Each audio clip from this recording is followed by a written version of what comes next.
welcome in to Check the Mic. Steve Palazzolo, Sam Monson. We're live on YouTube. It is Monday morning, 7 a.m. Eastern. As always, getting after it here, talking NFL Week 3, Sam. We are. It is Week 3 already. Crazy. It is. Our third week doing this, and we appreciate everybody that's up early with us and going through every single game. Of course, we'll touch on every game from yesterday, Sam. And it was another exciting week. We did our instant reaction last night on YouTube, but this is the in-depth one right here. All the notes. Also, shout out to our friends over at Prize Picks. We've got, we'll talk about them a little bit more later, but you can download the Prize Picks app today. Use the code CheckTheMic. You get $50 instantly when you play $5. Code CheckTheMic on Prize Picks, $50 instantly when you play $5. Don't even need to win to receive the $50 bonus. It's guaranteed. Prize Picks, run your game. And so shout out to Prize Picks, bringing you this entire show, bringing you Check the Mic here for the foreseeable future. The first presenting sponsor of Check the Mic. Yes. Get the little, fancy graphic, fancy little logo up in the corner. It's right there, right over my shoulder. Good work, yeah. I got it now. I know where it is. Uh-huh. Right there. Trying to, yeah. Prize Picks. Shout out to those guys. Very exciting. All right, let's start with Thursday Night Football. It was the New York Jets and the New England Patriots. We touched on this, as always, with a little bit of Thursday night instant reaction. But the Jets win and move to 2-1, 24-3 over the New England Patriots. Yeah, pretty much the exact opposite of everything we predicted might happen in this game, unless you listen to what we might think happened before the season started. Then we were probably dead on. It was like a game that weeks 1 and 2 had never happened, and we just saw what we expected to see heading into the season. But the Jets offense looked really good. It was efficient. Rodgers looked great. They had more weaponry than just Breece Hall and Garrett Wilson. The Patriots did not look good at all. And even the defense that, what has been the strength of that team did not stand up against the Jets offense and generally was making mistakes, was playing sloppy football, was just getting beat. Everything was bad. Yeah, I mean, Jets defensive front was really good. A lot of pressure for Jacoby Brissett. It wasn't all because of the offensive line. There was pass protection issues as far as running backs go, but the Jets won in the trenches.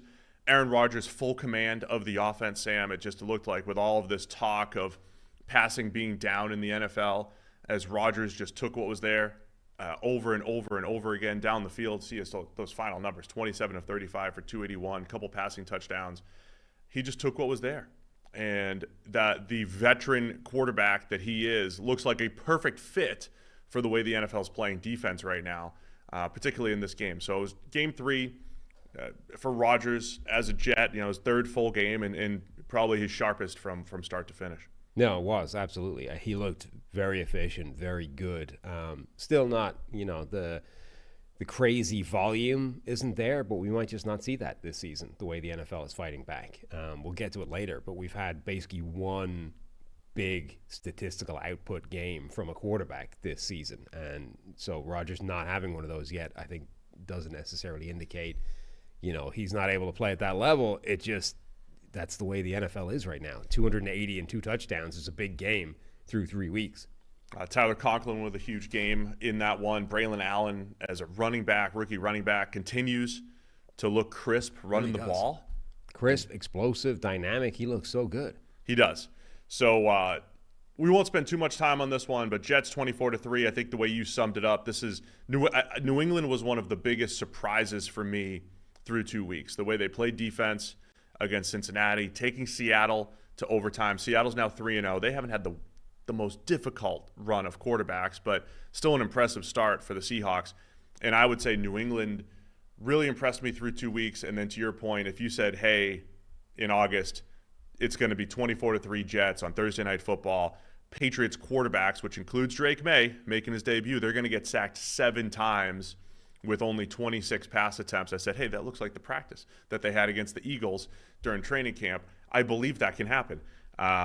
So this was, what we maybe expected from New England coming into the year. Drake May's debut, by the way, 4 of 8 for 22 yards, did get sacked a couple times in the very, very limited time. He just looked like a rookie making his debut. Yeah, I mean, the situation around the quarterbacks in that game was so bad that I don't think there's any danger of him being put in, to start games anytime soon, regardless of whether he looked good, bad, indifferent. You just look at what's around him. You're like, this is not going to be good. Like, playing him now is not a positive thing. And just to wrap this up, my final take on this game, watching it unfold, given the quick pressure that Jacoby Brissett was under, the lack of offensive weaponry in New England, I was thinking, hey, they're making the right move, keeping Drake May on the bench. So don't get too caught up in, does New England need to make a change? Stay the course here. You don't need to make a change to save your season or anything like that. Do what's best for Drake May. And that could be sitting out this entire season, especially given all of the struggles of the young quarterbacks right now. Yep. Jets move to 2-1. Patriots fall to 1-2 on Thursday Night Football. Look how crisp and efficient we are. Boom. Through one game. Let's see if we can keep this up. Let's get to the 1 o'clock games from yesterday. The New York Giants with their first win of the season, 21-15 over the Cleveland Browns. Both teams now 1-2 coming out of week 3 here. Another big game for Malik Neighbors. Another sad game for Deshaun Watson and the Cleveland Browns. Sad game. I mean, the stat line for Watson ends up like 89.5 passer rating, but we've got some Austin Gale specials coming up in a little bit. The late great Austin Gale with some incredible stats last night. If you want depressing stats on a Sunday night, that is Austin Gale's specialty. He just scours the databases on Sunday night to find how bad teams are historically or how bad players are historically. And he did it again last night with some Deshaun Watson analysis that we will talk about in a minute. But what was your take on Giants-Browns? Well, so the game started, right? The Giants ran out the opening kickoff from the end zone, immediately fumbled it away, and then the very first play was a Watson touchdown to Amari Cooper, which, I mean, it was a reasonable ball location, but I still don't understand how Cooper caught that ball. There was a DB all over him, and it sailed like right past his face, and Amari Cooper ends up catching it. But the first 30 seconds was like, oh, this is going to be that kind of game for the Giants, huh?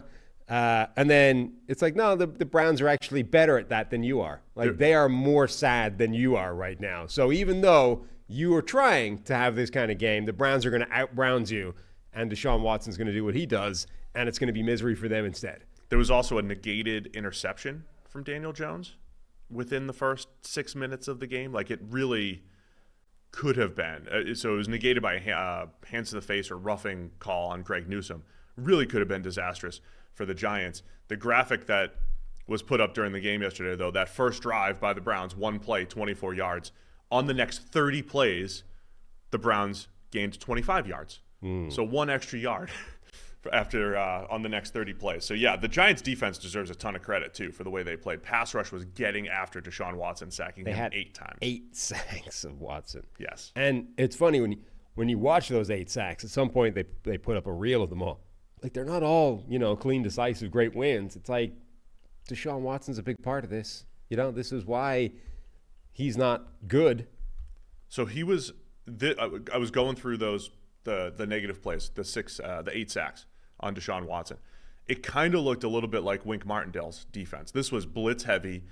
Watson was horrendous against the blitz, or the Browns generally. But when the Giants blitzed, he was 7 of 18 for 80 yards. Had a touchdown in there, but sacked 5 times on just those 23 blitzes, 41.2 PFF grade at the time, and blitzed over half the time. That was what triggered me to look up how well quarterbacks are performing against the blitz over the last few years, and I tweeted it out last night. The league-wide PFF grade against the blitz every single year has been in the low 70s over the last few years, and this year it's 59. And this game, I'm watching this and I'm just like, look, I know the Browns are banged up on the offensive line, but they just had no answers. Any kind of twist, any kind of extra rusher, they're not handling it. Watson's not handling it. It was just impressive by the Giants, but felt like a microcosm of the NFL this year, where there are certain teams just completely overwhelmed by any kind of twist, stunts, pressure up front. And this really is the story of Deshaun Watson with the Browns. Like, we have one good game. You're like, oh, we can argue about whether it was his best game or not for Cleveland, but it was one game. You're like, can he do it again? No. We're straight back to ineptitude. They genuinely are going to need to bench him at some point. They're not getting out of this. The light isn't going on. Deshaun Watson is going to start suddenly playing competent football. You might not get that out of Jameis either, but at least it's going to be fun watching it happen. This is awful. I mean, do you want to pull up Austin Gale's stats here before we talk about some positivity and Malik Neighbors? I'm ready. As I mentioned, this was from like 11 p.m. last night at Austin Gale _. Again, if you just want to know ineptitude around the league, Austin's timeline on a Sunday night is gold. So he looks up EPA per play, EPA per dropback in weeks 1 through 3 for all Browns quarterbacks back to 2000. Yep. In 2000, by the way, the Browns came back in 1999. And this is the Browns. So that's the Jersey list of terrible quarterbacks. Yes, this is the Jersey list of these are all the guys. What's the worst first 3 weeks of any Browns quarterback since 2000 using EPA per dropback? Deshaun Watson. Which includes the good game from last week. Which includes last week's good game. You pointed out in the comments, Sam, Watson also has the third worst game. Yeah, last year. Which was last year. So this list includes, at the top of the list, you have Brian Hoyer from 2014. Remember, we've been doing this podcast a while here. Remember there was pre-Halloween Brian Hoyer and post-Halloween Brian Hoyer. Right. Pre-Halloween Brian Hoyer was solid. That was a Kyle Shanahan season, by the way. Kelly Holcomb, who had a legit 2002, really good in 2002, if you all remember that. And then Tim Couch, the number 1 overall pick in 1999. His 2000 season is third, and then Derek Anderson's 2007. So those are the top 4 Brown seasons, just looking at weeks 1 through 3, EPA per dropback. But Deshaun Watson having 2 of the worst 3 in that group since 2000. Yeah. I mean, again, just to reiterate, these are some of the worst starting quarterbacks that have been in the NFL in the last 20 years, and he owns 2 of the bottom 3 spaces on that list. Like, that is staggeringly terrible for just any quarterback. Like, if this was Bryce Young, we would be saying this is reason to bench him. It's not going to work. We're going to have to go in another direction. Sorry, Bryce. I understand the contracts are very different situations, but the contract is the only thing keeping Deshaun Watson in that job right now because his play has been miserable. Yeah, really has been. It's well summed up. Now, I want to give proper credit to the Giants, and we'll talk about Malik Neighbors, of course, and what he added to this offense. But the Giants' defense deserves the credit on the other side for getting after him. Again, it's tough to not look at Watson and the number of times that he's been taking those negative plays, the sacks that he's taken over the last 2+ years with the Browns. But this was the best the Giants defense looked, man. I mean, Brian Burns deserves a lot of credit for, strip sack, getting in there, Dexter Lawrence doing his usual thing. When we're talking about the fact that they were blitzing like crazy, Micah McFadden, who is one of the better blitzing linebackers coming out of the draft a couple years ago, he had a really nice game at linebacker. For the Giants, they were getting after it up front, and I have to say, Brian Daboll gets his guys rallied at times when feels like maybe things are bleak. He rallied them in this game just like he did last year with Tommy DeVito, So, some credit for the Giants bouncing back at this week. No, the Giants did well. Like I said, the defense, 8 sacks. Some of it was Watson, but Brian Burns had a really good game. The rest of that group was impressive. And then the most impressive thing from their perspective was Malik Neighbors, rookie wide receiver, who was ridiculous in this game. I mean, he had multiple plays that were genuinely spectacular, and they were spectacular in different ways. Like, he had one play down the sideline where he just straight mossed Martin Emerson, went up over the top and just took the ball away from him. Like, I thought Emerson had it in his hands, and Neighbors just went, nope, grabbed it right off over the top of his head and stole the ball down the sideline. And then a touchdown catch where he had to elevate and twist on a ball that was thrown high and behind him, catch it, spin, land, get both feet down, all in the one kind of pirouette ballerina movement. Just like if you were trying to draw up a drill at the combine, right, that would test body control on the sideline, that's the pass that you would want the guy to try and make, and he comes down with it, toe taps, grabs, gets his feet in, touchdown. Utterly spectacular plays from Neighbors. We should make that a combine drill. There's no way quarterbacks are accurate enough for that to be a combine drill. You get Daniel Jones in here. Like it's not an easy throw for Daniel Jones, but I made the point yesterday. I feel like that one play that he made against Emerson Neighbors, he almost basically negated an interception and turned it into a 28-yard gain. Jones is throwing this outcut in the end zone. I think it's a miss. I mean, I think he's pretty much overthrowing him. You want to throw it up and away in the end zone. It's not a bad throw necessarily, but that's probably incomplete most of the time. Incredible catch by Neighbors, turning that. So he turned an interception into a 28-yard gain, turned a high throw in the end zone into a touchdown. Really impressive by Neighbors. Very different throws, but it was a little like Xavier Leggett had a target in the end zone yesterday where the ball is off target enough that it forced him into an awkward catch. And he was catching it going backwards, and he only got 1 foot down, right? Like foot down, couldn't get the second one down before he hit the turf. Like that was the kind of throw it was. Obviously, it was catchable. He caught it. But it was inaccurate enough that it forced him to do something unusual, awkward, and difficult from a body control standpoint to catch it and land in bounds. And Neighbors was able to do that and make it look like it wasn't difficult at all. Next Gen Stats had a tweet that said Malik Neighbors was targeted 12 times on 34 routes for 8 receptions, 78 yards, and 2 touchdowns, accounting for 57% of the Giants' team air yards. Neighbors is the only receiver in the NFL to account for over half of his team's air yards this season, 57.6%. And that brings me back to what the hell was this defensive game plan from Cleveland's point of view? We have watched games this season where a number one wide receiver has been taken out of the game with double bracket coverage, right? Jamar Chase against the Chiefs being the most obvious example. And yet, like Neighbors' second touchdown, he's not even single covered. He's just walking through a soft zone in the end zone. Like, why is this guy now experiencing a single snap where he doesn't have 2 guys on him? He's the only passing threat the Giants have, and the Browns are still not accounting for him.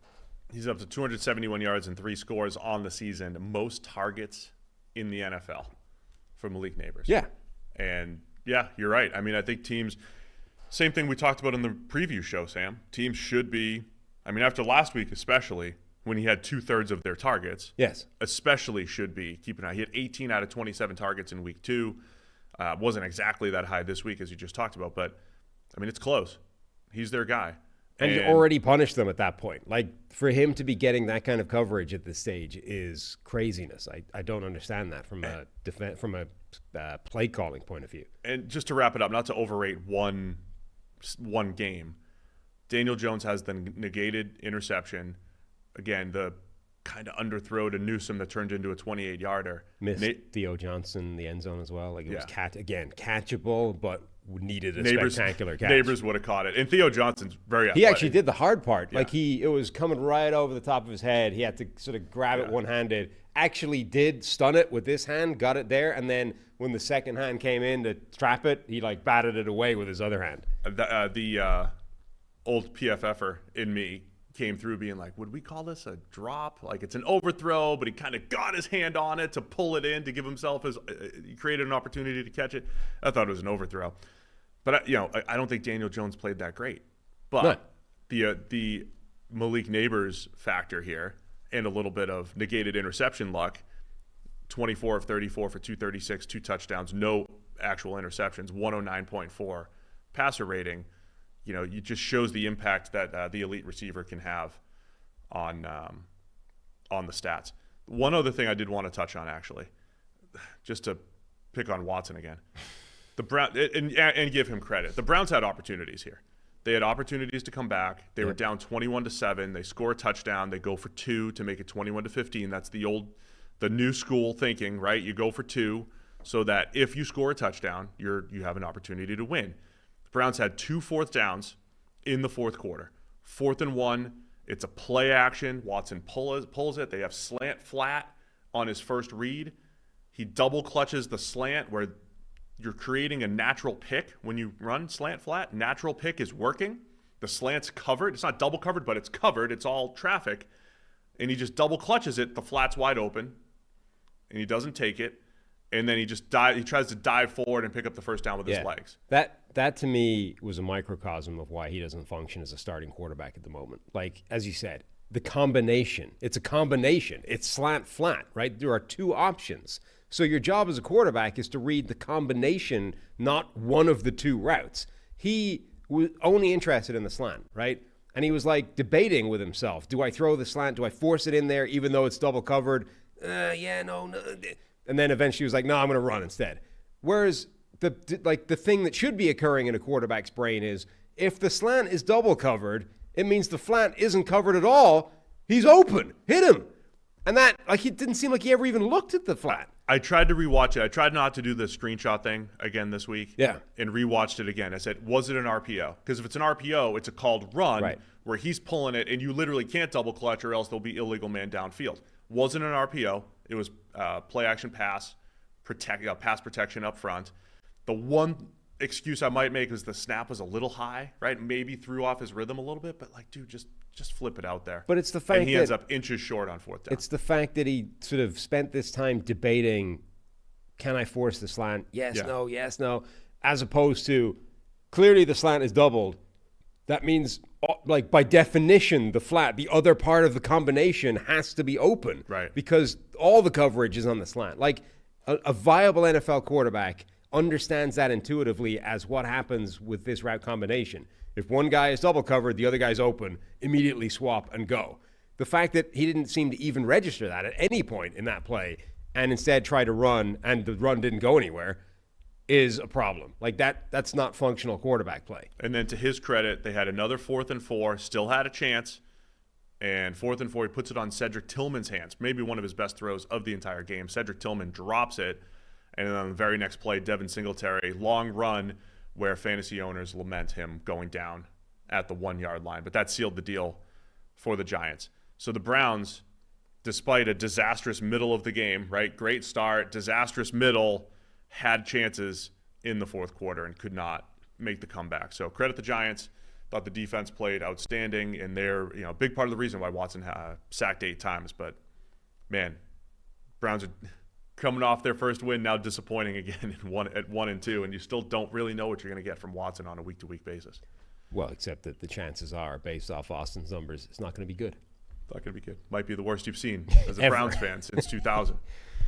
99's not in there. Tim Couch's 99 may have been worse. Maybe. When he was a rookie. But we don't know. We don't have that. Don't have that EPA data. All right, I got no more use for that game. Pittsburgh Steelers move to 3-0, 20-10 win over the Los Angeles Chargers. Chargers fall to 2-1. Another classic Steelers win here, Sam. 20-10. They allowed negative yards in the second half. The Chargers very banged up in this game. Justin Herbert came in injured, got injured again with something new. Lost both starting tackles, Rashawn Slater and Joe Alt. As soon as we start hyping up Joe Alt for Rookie of the Year, he gets hurt. So a little ugly on the Chargers end. And then, winning ugly is good for the Steelers. They included a 55-yarder to your boy Calvin Austin to seal the deal as he weaved through the defense for a score. Yeah. It's funny. This game was like, how many drives was it in before somebody didn't punt? Like, it was just punt, punt, punt, punt. Nobody's going anywhere. Yeah, when you're in it was a 7-box mix yesterday. When you're in the 7-box mix, and every time I look up, they're punting. Yeah, it was impressive. It wasn't impressive a lot start. of offensive production for quite a time in this game. Then the Steelers did get some plays going, and it's like their defense is really good this year. And Fields is better. It's sort of fascinating, Justin Fields, like, because he's so athletic and explosive and his arm is great and he's capable of doing amazing things. I think we kind of always expect somewhere along the line there's going to be a big leap, right? Because he was so bad to start with, but athletically insane. You're like, well, sooner or later the light bulb's going to go on. He's just going to become amazing. And I don't know if that's ever going to happen, but he does keep getting incrementally, slowly, step by step better. And he has again this year. Like, the numbers are not amazing, but they're not amazing league-wide. Like, the offense is down across the board, but Fields is playing better than he's played even before. So, and he's playing well enough that if the defense is playing incredibly, they win games. Now, we're still leaving stuff on the table. Like, you can find these plays where it's like open guy deep, open guy middle, and instead he decides to either throw or run to the underneath shallow guy that's got bodies all over him. You're like, why are you not seeing that?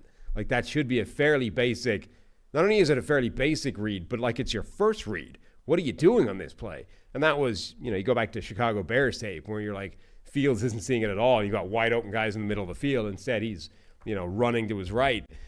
He's still doing some of that, but overall, he is playing better.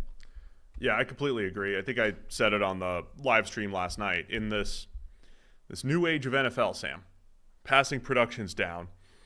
Defenses are fighting back, the phrase you like to continue to use. The Pittsburgh Steelers defense in particular, maybe the best pure pass rush in the NFL as far as depth. I mean, Cameron Hayward's playing at his old school level. TJ Watt is playing at maybe a defensive player of the year level. TJ Watt. This was a classic TJ Watt game, by the way. Yeah. He had an amazing sack that he dialed up in a key third down situation. It was, however, his only pressure of the game as based off current PFF first run data. I was going to test drive. He literally does just save his best move for third down. So and it's like, I'm going to win cleanly. He doesn't have those he doesn't have a lot of half wins. Yeah, like half man wins. Decisive. He has full man wins where he's around the corner and winning. I'm going to test drive a take for you. See if you like this one, right? I'm not going to test drive the one I shot you yesterday. No, that would be bad. TJ Watt feels like late career Lionel Messi, right? Where most of the time he's basically just walking around, not doing a whole lot. And then he decides, okay, right now I'm going to win the game, right?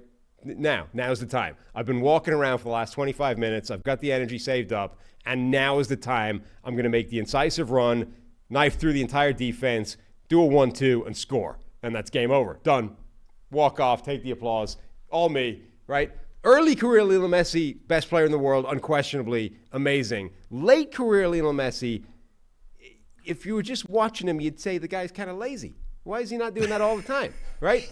But he's old. He doesn't have that kind of energy. He's just saving it, right? And then boom, now's the time, dagger to the heart, game over. What I'm hearing. That's what TJ Watt feels like, where like this game, he rushed the passer 22 times and maybe got one pressure out of it. But the one pressure came at a key third down where he decided, right, now's the time. I'm going to dial it up. I'm going to get the ball back, right? He seems to have that ability to be able to just go, all right, now, switch on, boom, play, over. What I'm hearing is you think TJ Watt's lazy. No. That's what I got out of all that. Kind of a good take. And, the chat saying, I don't know who Messi is. I know who Messi is. I was watching How do you not know who Messi I know is? the end of the cup thing that they played this summer. You know where he the was end in of it. the cup thing. Yeah. He got hurt and they won it. I called him a system player. System. Yeah. So I know exactly what you're talking about. Lionel Messi has over you've 504 million social media followers. If you don't know who he is, that's of course kind I of know on you. who he Not is. you, whoever said Sure. that. Steelers fans, of course, are going to get offended by that too. You said There's nothing you can say. that TJ won't Watt offend me. doesn't do anything. It's just, again, when you look snap for snap, he's not winning as often as others, but he does have the knack for when he wins. Remember, like as a pass rusher, there's those, I call them those half man wins, right? Where you're kind of affecting the quarterback. Like you're winning, you're creating some havoc, but you're not clear shot to the quarterback. When he wins, he makes sure I'm clear shot to the quarterback. He finishes extremely well. Did it on third down. And the quarterback there, I can't remember at that point whether it was Heineke or Herbert, but at that point the quarterback did well to keep onto the ball. Like not only did he make the clean win, the sack to end the drive on third down, but he was in there raking at that football. Like a worse quarterback or a less aware quarterback would also fumble that play, and we would be talking about the latest in a line of TJ Watt, strip sack, forced fumble, fumble recovery, touchdowns. If he'd got the ball out, he probably also would have scooped it up and scored. Like the guy's ability to literally do that messy thing of, okay, now I'm just going to win the game. Now's the moment. It is kind of crazy. There aren't people. So you contrast that with, we didn't actually get to this, but the Browns-Giants game, Myles Garrett against Andrew Thomas, who we were talking about as an amazing one-on-one matchup. Myles Garrett undressed Andrew Thomas in a way nobody has done since his rookie season. Absolutely wrecked him, but I don't think got a sack out of it. Like I think he got a ton of pressures, more pressure than Thomas has given up in a game for a long time, and zero end result, which is the classic Myles Garrett versus TJ Watt thing, right? Garrett wrecking his dude all day long, no return from it. TJ Watt not wrecking his guy for most of the game, and then decides, okay, now's the moment, I'm going to win and get a sack. It's crazy. I don't understand how those two are so consistently trapped in those same patterns of performance. Essentially for Watt, it wasn't the only time that he won. He had one official pressure, one negated by penalty as of right now, first run PFF, and a couple other, quick wins that weren't necessarily pressures. I mean, still a fine game. Still not as effective as Nick Herbig on the other side, though, Sam, who had 2 sacks. Still not as effective? No. Who had 3 pressures on 8 rushes, including 2 sacks and a strip sack of his own. That's pretty efficient. It is pretty efficient. So the Steelers, between those 2 guys, Keanu Benton still, continues to be really difficult to block in the middle. And Cam Hayward, he was one of my bigger questions coming into the season. He had his lowest grade in about 10 years last year, coming off of injury, wanted a contract before the season. He got it. Disruptive in the run game, also effective rushing the passer, the few times that the Chargers drop back. So, man, the Steelers defense deserves a ton of credit. They look great. The point I started to make about Fields is he's kind of playing exactly how you want your quarterback to play in maybe today's NFL. Now, look, it certainly helps when the defense is barely giving up any points. But Fields is playing the game manager-y type of role. High completion percentage, maybe not a ton of explosive plays. He's had some in there, right? He's had a few of those big plays down the field outside the numbers. Not taking the negative plays that he did with Chicago, not nearly as many, 2 sacks per game rather than 3.5. And, overall doing a nice job managing the game. You have the keeper for a touchdown in the red zone. So overall, Fields is playing pretty clean, which pairs well with the way the Steelers are playing defense. It does, and I don't know if it's necessarily that he's playing in a way that you're wanting more of as a quarterback in today's NFL, but it's if this is the way the game is skewing, the way he's playing is potentially more valuable than it's been in the past. I'm trying not to overrate it because Pittsburgh's giving up 8.7 points per game, right? But they're not giving anything up. But those plays, like the plays where he's missing a throw, right? Like an open target across the middle for a more impactful, explosive play, a more valuable play than the one he's taking, those are bad in any context. But the way that he's playing the game right now, I think is a more valuable thing than it's been when offense was through the roof and you actually needed those throws to keep pace with everything. Now, because defense is winning, it's less of a big deal that he's leaving those on the table. But it's still bad. Like, you still go, dude, why are you not seeing the guy open on the dig 15 yards downfield? Like, he's there. It's your first read. Why are we passing that up? Bottom line for me, Steelers win another old-school defense-first game. Cam Hayward's back. Maybe the best pass rush in the league. Fields managing it well.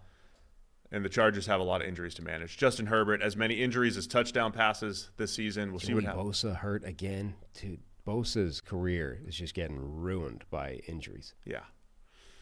By the way, Cordero Patterson started running the ball a little bit in the fourth quarter, forced 3 missed tackles, and had 2 first downs on just 4 carries. I'm just saying, for like the 10th straight year, Patterson might be the best running back on his respective team. He is good. He is still really, really good. Maybe a secret weapon for that Steelers run game. Again, we'll see what happens. Chargers, of course, have the Chiefs next week. So they're hosting the Chiefs. Both tackles hurt. Bosa, Herbert. See how they get back. Herbert had another J.J. McCarthy-ish stat line. Yeah, only this time without the win. Without the win, but a J.J. McCarthy stat line before coming out. Taylor Heineke is the backup as well. So just keep an eye on that for this week. Yeah, no more use for that game. Maybe the surprise of the day. Denver Broncos 26, Tampa Bay Bucks just 7. Bucks fall to 2-1. Broncos with their first win, moving to 1-2. This was a common survivor pool pick in our survivor pool on the Discord, including my pick. So I'm now eliminated for the season. Oh, dear. Yeah. That must be unfortunate to be out already. Well, it's one less thing I have to worry about every week. I wouldn't know because I'm still alive. I know you're still alive. But, on Thursday when it's like, oh, did I get my survivor pick in? Oh, kickoff's coming soon. Don't have to worry about that anymore. It's a weight off your shoulders. Weight off my shoulders. So Aaron in the Discord pointed out that my Survivor League chances have shot through the roof based off this week because only 12 people. This was at 8 o'clock. So after the 4 p.m. games, but before Sunday Night Football, only 12 people had so far advanced. 10 on the Seahawks and 1 each on the Colts and the Ravens. So I'm now down to the final few in the Survivor pool after week 3. Yeah, not great, Sam. not great for any of us. Except me.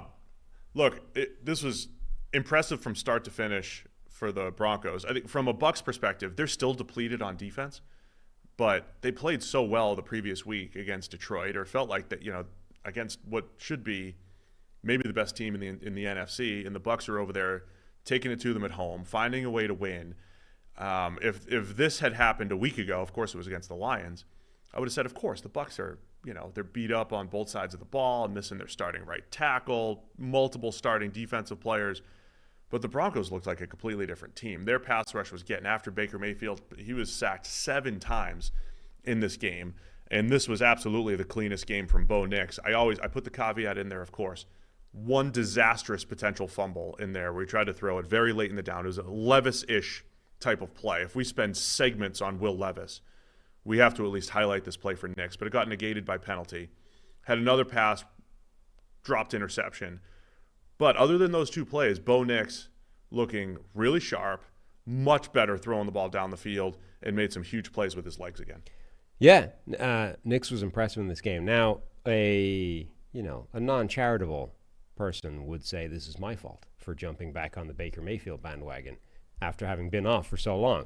I would, however, say that the chances of this happening as soon as I jumped back on the bandwagon were fairly high. So if you bought into that, it's kind of on you, Like, you should have been aware of this potential that I would jinx it by jumping back on the Baker Mayfield bandwagon. If you embrace that, that's your fault. That's on me, Yeah. I was contractually obliged to jump back on after he played so well last week. I know I'm doing this in hindsight. Some hindsight analysis here. Did we overrate the win against the Lions? Because I'm trying to skew positive here, Sam. Last Monday, we showed up here, same time, same channel, and we talked about their win against the Lions. And I pointed out a couple plays that kind of went in the Bucs' way in that Lions game. They fumbled twice. Baker fumbled twice, one in the red zone. Got away with some stuff, got away with some plays. Jared Goff making some unforced errors, not forced errors, unforced errors in that game. Did that game overrate the Bucs a little bit, right? Because they dominate Washington in week 1. Week 2, they beat the Lions in Detroit. But did they just get away with some plays there that we ignored? And then in this game, they didn't get away with that stuff. No, I mean, so I think the way they won last week potentially was a little bit got them carried away a little bit. Like, last week relied on Baker Mayfield making a few freak plays. There was a clip going out during the week where a reporter pointed out to Baker Mayfield that was a new career-long run for him, 11 yards. And he was like, man, that's just sad. Career-long touchdown run, I think. I think it was career-long run. I don't think that's correct. Well, that's how he read it, because he was like, that's incredibly sad. That was his reaction to that, was learning that was his new career-long run. I find it hard to believe that an 11-yarder is his career high. Well, so did he, apparently, based off the clip. Anyway, I would have the same reaction. The point being that it relied on a couple of ridiculous Baker Mayfield plays to, bounce his way out of trouble, extend the drive, keep it going, and get the win. No, he's got a 35-yarder, a 28-yarder. No, 31-yarder last year. It's a touchdown run. Well, that wasn't, I don't believe, how the question was addressed. Anyway, the point being, it relied on a couple of freak Baker Mayfield plays to get out of trouble and make those positives. And they just didn't happen this week, right? Like, as bad as this was generally from the Bucs, they actually had chances to get back in this game fairly consistently throughout it and just never made it happen. Like, they had a 4th down, 4th and 2, where Baker hits Chris Godwin in his hands. Godwin has been amazing so far this year. Doesn't come up with it. There was another run later where Baker starts scrambling, just can't make it happen this time. Like, they were sort of battling to get this game back, and it just every time they were close, the play that they got a week ago went against them. Like, Denver went for it 4th and 1 on the goal line, and Jaleel McLaughlin made 2 people look like idiots, right? First of all, he kind of stood up Anthony Nelson, ran all the way around him, and the time that he took to stand up Anthony Nelson let KJ Britt get across to then miss a tackle. Like, either one of those 2 guys makes a play, Tampa Bay stands at the goal line, they get the ball back, they're 7 points better off. Like, every time one of those critical plays came up, this time it went against Tampa Bay, whereas last week they were going for them. Yeah, the Broncos came out firing. That touchdown run was huge for them. That was the first touch. That was the second touchdown, right, to make it 14. Second, yeah. That was after the Bo Nix bad fumble that got negated. Right. Right, and so that was after the Broncos' first drive. Which, to be clear, was negated by somebody jumping off sides. Like, not – it wasn't a play that necessarily – He didn't know it was free, though, right? No, that's what I'm saying. Yeah, like, yeah, it wasn't like, you know, it wasn't one of those sort of clear the play impacted the thing that was happening. The guy jumped a little bit early, but Bo Nix had no idea when he was fumbling the ball away. Bo Nix came out smoking, though. That first drive, back shoulder to Cam Sutton right off the bat, threw a fade to Josh Reynolds. They were in Bucs territory almost immediately, scored their first touchdown. And then I thought for Bo Nix, you talked about, so like when the underdog gets up, they're up 14-0. I'm sorry, when they got up 7-0, then Baker comes back with an interception, just a misread into coverage. Same thing he did against Detroit last week, right before the half. Misread into coverage. Broncos have that McLaughlin run. They're up 14-0. When the underdog's up early, then the favorite, it's like, all right, can the underdog keep this going? Can they run it out? Can they run the ball a little bit? Can they just not make mistakes? Or will the favorite essentially just take over? And every time the Bucs showed a little bit of life, the Broncos did make some big plays.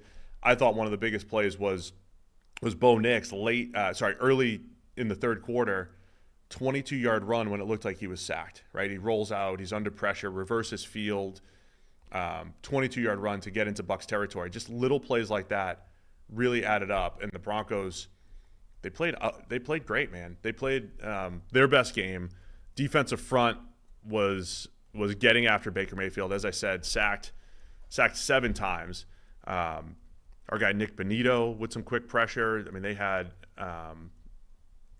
Zach Allen's been getting after the quarterback a lot this year for the Broncos, doing his best J.J. Watt impersonation as far as rushing the passer goes. He's been a little off from a run game perspective, but this was like the defensive front that we had heard about from Broncos camp as well, where they were putting a lot of pressure on Mayfield. So they did a nice job.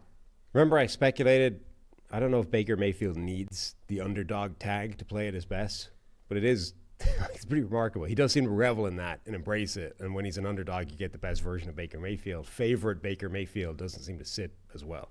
Is the chat really saying? I was joking when at you least said one person, yeah. I was just one guy. I was joking when you said T.J. Watt's lazy. Of course Watt's not lazy. They work hard. I mean, he's working out right. You know he's working out right now, right? You T.J. Watt, AirPods in, listening to the show. It's hour 3 at the gym. He's right now, right? That sounds like JJ more than TJ. No. I mean, TJ's working on recovery now. TJ doesn't tell everybody about it. Though JJ's been he's hot tub, cold tub's already done. Probably got 2 workouts in already. JJ. TJ's not lazy, Sam. I never said he was. No, they look great. We're Check the Mic. I mean, I don't know what people are talking about. We've never had any Steelers bias here on Check the Mic. Steelers are 3-0 since Check the Mic has existed. They're undefeated. Mm-hmm. So how could you? Anything else on Broncos Bucs? Oh, I want to highlight Bucky Irving for the Bucs. 9 carries for 70 yards, for 6 missed tackles. He looks great. Now, it's not all direct carries, but they're putting the ball in his hands, getting him into space, and he looks really effective running the ball. The rookie who had a terrible combine workout, he had 9 carries. Rachaad White ended up with 6. I just wonder how much he starts to steal a little of the workload from Rachaad White. So this is a game where a lot of people would make the case that both backup running backs should be starting. So the Broncos finally got a little bit of the run game going. Yeah, for a big period of time, Bo Nix was leading the team in rushing again in this game. Eventually got overtaken because of later in the game. But Jaleel McLaughlin was the guy that made those 2 people miss, got the touchdown. Javonte Williams has not been running the ball particularly effectively. Meanwhile, as you said, Bucky Irving looks significantly better than Rachaad White. Like this, I think certainly fantasy owners would argue, but I think other people as well, that both backups in this game should actually be the starters. Yeah, I think that's fair analysis, Sam. Bucs play the Saints next week, so see if they bounce back from that one. But that's the Bucs had a golden opportunity to get to 3-0 here, start the season. They started 2-0 last year, remember? So they fall to 2-1. Broncos back on track here, at least staying alive with the 1-2 record. Green Bay Packers at the Tennessee Titans. Packers do it again. 30-14 over the Titans. Packers move to 2-1, their second straight win. They're undefeated with Malik Willis as starting quarterback. Titans fall to 0-3. Yeah, masterful job from Matt LaFleur again. Incredible game plan. He has Malik Willis playing legitimately well. Green Bay's run game again was just murdering the opposition. The Titans theoretically should have a better run defense than that, but like Willis had 60-plus yards in the first quarter. The run game across the board was winning. And then, the Green Bay's offense was working pretty well. Levis answered their touchdown drive with his own methodical, good touchdown drive. Levis was playing well right up until the latest catastrophe. Now, it was a different type of catastrophe. It wasn't, full Jameis, what the hell are you doing? It was just one of the better corners in the NFL standing there in off coverage looking right at me. I'm going to throw a hook into that. Really? Doesn't seem smart, but all right. And then just throws it right to Jair Alexander, walk-in pick six. Like, that's one you just, can't do that. You really can't. Pick six by Jair Alexander. I mean, are we at the point where we just say, if you just take away 1 to 2 plays per week for Will Levis, so that it does change the course of the season, right? Like, they literally will beat the Bears. I don't know if they're going to beat the Jets, but they lost by a score to the Jets, a team that's probably going to make a little run here. And then this one, again, it got away from them. But, man, that did turn things around pretty quickly. Right. And I don't want to say this is more concerning than the amazing, absurd meme plays that he's had in the first 2 weeks. But I think this is a bigger indictment of his potential as a quarterback, because this is one that a simple glance should have been able to tell you pre-snap was just not a good idea. Like, you're in, yeah. The other ones is difficult because we've been talking about, I don't know how you stop his basic instinct when the play is going into chaos is to do something insane, right? And I don't know how you stop that happening. Like, that's his default pathological response to surrounding stimuli when chaos is ensuing. That, I don't know how to fix that. But you should be able to look up pre-snap and see that the corner is literally, Jair is turned towards him and looking right at him, right? With a cushion in front of him. He's literally playing the throw that you're about to try and make. And either you didn't look at him at all, which is a questionable process, or you looked at him and decided you could make the throw anyway. Either one of those things is a massive problem from a starting quarterback. And I think, we've reached the point now where after Crazy Levis mistakes, what's the first thing that happens? The camera pans to Brian Callahan to get his reaction, right? So Levis does the thing. What do you say? Nice try, pal. The first sort of, what's the next director shot, right? So crazy mistake, Jair runs it in, touchdown, celebration, yada, yada. We get a couple of seconds of that. First thing the camera does is, all right, Levis's reaction. And he's, walking off all sheepish. And then it's like, quick, Callahan's reaction. Then we cut to Callahan, the sideline. He's in the iPad. I'm pretty sure trying to see, was this as obvious pre-snap as it looked, right? Was this that clear that Jair is playing this before the snap? And did he still throw it, right? That, I think, is going to be a problem. Whatever about reining in chaos. If you can't just look up and be like, this throw isn't on, I got to go somewhere else. Check, kill, move on to something else. That's a real indictment of your capacity as a starter. When I first saw it, right, you see it from the broadcast angle. I thought they were playing cover 2, and I was like, wow, that's if Jairo's playing cover 2, he's going to be within 4 or 5 yards of the line of scrimmage, right, playing the flat. You go back and watch the film; it's really cover 3. Cover 3, his assignment, Jair, is to bail, play deep third, but he's Jair Alexander, right? He's taking this calculated risk. So you could see the other corner is bailing. And Jair's just squatting, almost like he's playing cover 2. He's daring. It was Nuke, right, that he was throwing to? Yeah, I think so. He's daring him to get on top of him, or he's guessing. And it's just a 1st and 10, right? For Levis, it's like a pretty common 1st and 10. You throw the 5-yard hitch, pick up 6 or 7. You feel good about first down. Except you have to look up and be like, well, the corner doesn't have any kind of depth there. And I can't make that throw. And from the pre-snap alignment, you could see he had declared his intentions. Jair's just literally, he could not be more clear that I am playing this exact thing. I am daring you to try and make this throw. And Levis responded to the dare the way a child does. He's like, all right, bet. and threw it anyway. And now, okay, that's cool if you can make the throw happen, but you can, and he didn't. There's other non-turnover worthy decisions in there too. So when the Packers were up 20-7, I want to reiterate again, like I'm all for going forward on fourth down in uncommon times, 5, 6, 7 years ago. They're in their own territory though, 37-yard line. It's early Q3. It's 20-7. So Titans are already down 13. You take some chances, right?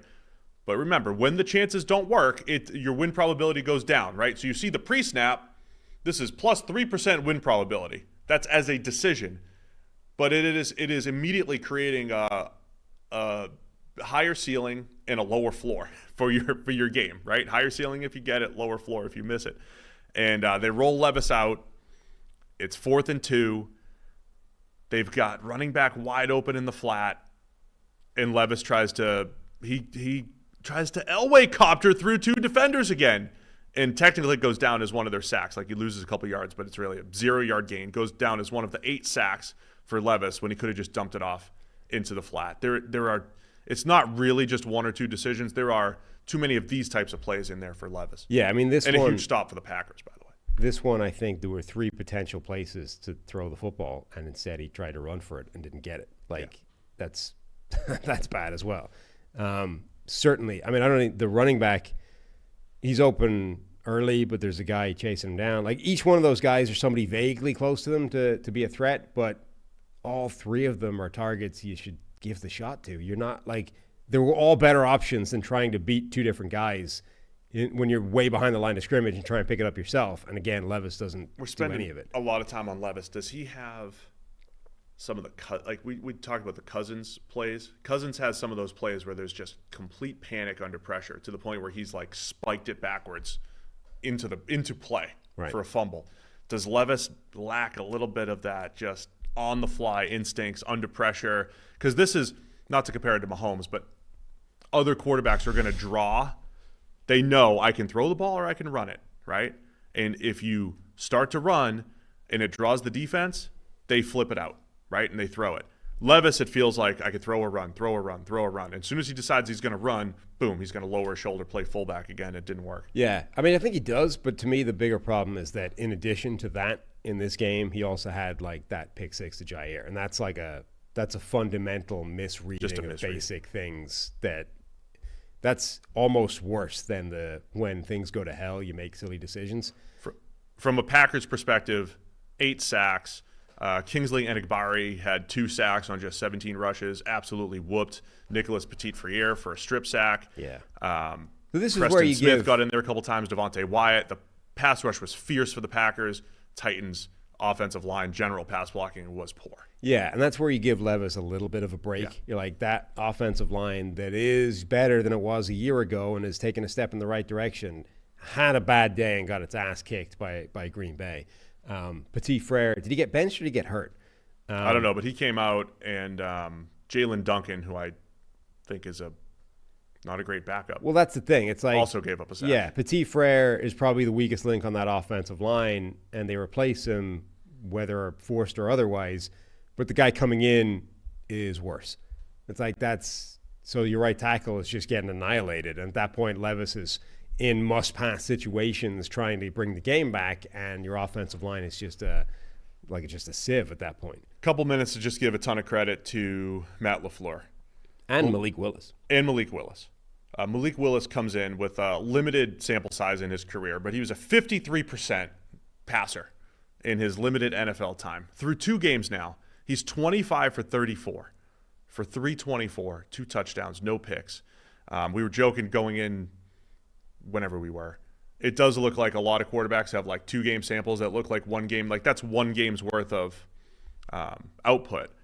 But again, this has been a run-heavy Packers attack, which normally, if you play the backup quarterback and you're like, oh, we're just going to run like crazy, take pressure off of him, it doesn't work unless your run game's effective and you're creative. And when you have a throwback screen for a touchdown to Emmanuel Wilson for 30-plus yards, whatever it was, there's just a couple of those calls per game for LaFleur that are boosting the stat line for Willis, right? And Willis is just playing some pretty clean football. Took a couple negative plays, but not really compared to what he had done with Tennessee. Yeah, I mean, the NFL on Prime account had his halftime stats: 9 of 11 for 158 passing yards with 73 rushing yards and a rushing score. Like it can't get any better than that in terms of a pinch hitting backup coming in, stealing a couple of games. They showed, the footage of Jordan Love warming up pregame. Like, he looks good to go. I can't imagine they're going to need Malik Willis next week. So for LaFleur to be able to get 2 games out of Malik Willis, make him look like an amazing, accurate passer who's also dynamic as a rushing threat, and be 2-0, phenomenal performance by LaFleur. An amazing job by Willis, given what his baseline had been before that. Yeah, absolutely outstanding. So, again, run game was good. Willis has a 5-yard touchdown on a keeper to kick off the scoring. Packers pass rush was getting after it. Christian Watson had 2 huge plays down the field, just 2 catches, a 30 and a 37-yarder. And that's the other one that, like, not hidden plays, but these things add up. A 37-yarder on 3rd and 18, right? So I don't want to paint the picture like this is all just game manager dropbacks for Malik Willis. A lot of them are. But even just like last week, he needed to hit that little 5 or 6 yard out to Wicks to throw a touchdown. A 37-yard, he hits a crossing route to Christian Watson on 3rd and 18 before the half, which led to a field goal for the Packers. Turned it from 17-7 to 20-7, right? And just that play, maybe pushes the Titans in that third quarter to go for it on 4th down. That stops them. Like, all those things added up. The Packers just playing just really good full team football over the last couple weeks, rallying behind Malik Willis. So credit for the whole squad. I mean, I was not impressed by the Packers week 1 against the Eagles. Yeah. In their loss, I thought they just looked poor in a lot of phases.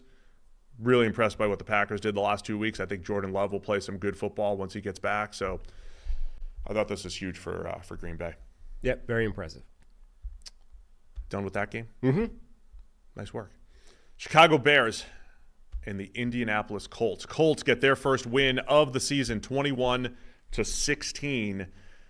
Anthony Richardson, another uneven game there, but that run game for Indy, man, another 110 yards from Jonathan Taylor. Trey Sermon comes in with a couple carries, finds the end zone as well, running hard. There's some similarities there. I'll talk about that with Willis. This was kind of an ugly game, though, Sam, by two of the upside quarterbacks, Anthony Richardson versus Caleb Williams. Some better stuff, I thought, from Williams in the Bears, but they could not get the run game going at all against a depleted Colts defense, or depleted from DeForest Buckner and a team that had been run all over last week. And both teams felt like just couldn't get out of their own way a few times in this game. Yeah, this game was so strange watching it. Like, it was like a caricature of, like, both quarterbacks. For the second week in a row, by the way, like, Caleb Williams started. They seemed to be able to get him settled down during the week, and then, like, the opening drive, like, almost the script, right, is perfect. Is he a script guy now? But no, it's that just the first sequence is always quick, smooth, in rhythm, like, it looks like a sort of preseason tape where it's just like they get him going into the game. He starts well. Like, it starts perfectly like you need it to, right? We're going to drop back. We're going to take advantage of your arm, your quick release, your good decision-making. We're going to get the ball out of your hands fast. It's all going to look good. And that's happened for 2 straight weeks now. The start of the games were, like, really impressed by how efficient it all looks. And then quite quickly it completely falls apart and it goes, like, spirals out of control, and just suddenly you're back to Caleb Williams, like, playing pure sandlot football at all times. And you're like, okay, if we can get there to start with, and this is like the other extreme, can we not find some kind of middle ground here? But, like, the entire game ended up becoming this, like, battle between Richardson and Caleb Williams just playing sandlot football. It's like the actual offense of the scheme had just gone out the window from both teams quite quickly. And it's like, this is just 2 guys trying to, like, make up the game on the fly. And it was madness watching it happen. Yeah, they combined for 4 interceptions. I think between the 2 of them, 3 out of the 4 probably their fault. One was a little bit of bad luck, I'd say, for Caleb. But he throws one that easily could have been a pick 6, right? Throws it a little bit under pressure, starts to get hit while throwing. who was it? Jalen Jones jumped it. Easily, it could have been a pick six, man. He ended up tripping. So that was a bad decision. Richardson had 2 awful interceptions, one in the red zone. Not sure exactly what he was seeing there. And one, they kind of rolled him out, had this beautiful design, wide open receiver, and he just missed it. I mean, Richardson has some of these interceptions that are just pure accuracy, like just pure wide open overthrows to safeties that are bad. I mean, one of the big question marks with Richardson in particular coming out was, can he shore up the accuracy? I think he'll steal some yards on the ground. I think that'll create more open throws. And like these open throws are there, and he's just missing by a mile. And you don't know when it's going to happen, right? Because he'll throw one 44 yards to Alec Pierce, and then he'll sail one to a safety for a pick. It's just the inconsistency from both guys. So I mentioned this last night. If you told me a year ago, hey, we're going to get this Caleb Williams versus Anthony Richardson matchup, I would be excited for what it could be.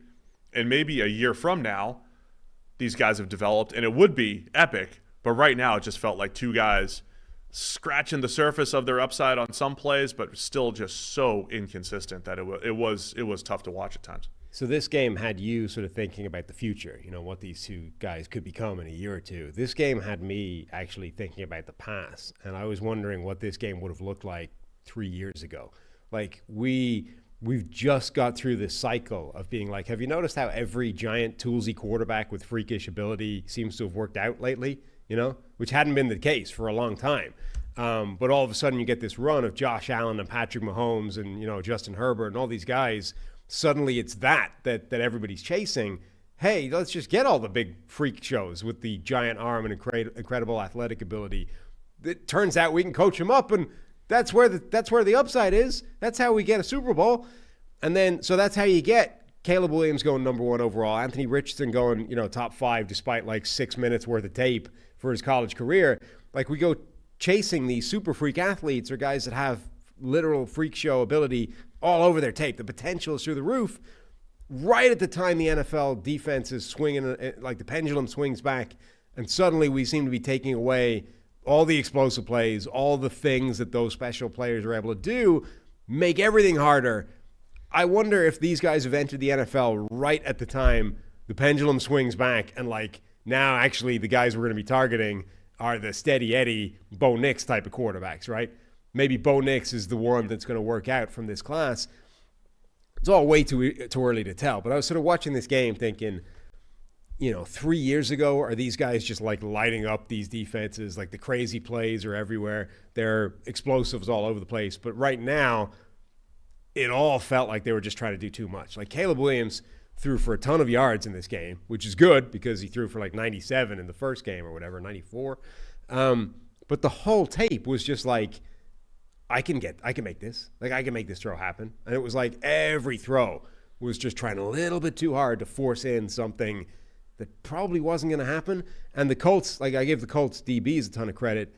They made a ton of really impressive pass breakups. Nick Cross had a really good one. Kenny Moore had a really good one. There was some really nice passes broken up, but like almost every throw Caleb Williams attempted felt like he was just trying something with like the level of difficulty was just turned to 110%. So I know Caleb finishes 33 of 52 for 363. Now 44 of those came on a Hail Mary before the half, where the ball got tipped back. DJ Moore catches it the 1 yard line, so that's just a free 44 yards that didn't even lead to a touchdown. That's a luck. So it's really unlucky. Luck but you're him. Talking like the final stat line, he averaged 7 yards per attempt. You take away the 44, you're under 7 yards per attempt. Like again, it's not like this even elite passing. It's just a high volume passing game. By the way, I do remember there was some stat out there, and I remember the play. Mitch Trubisky was the last quarterback to have a Hail Mary completion that ended at the 1 yard line, which I think back then like boosted his numbers quite a bit when we were talking to Bears fans like, hey, Mitch Trubisky here in 2018 is not as good as you think. So the last time there was a completion, Hail Mary, landed at the 1 was also the Bears.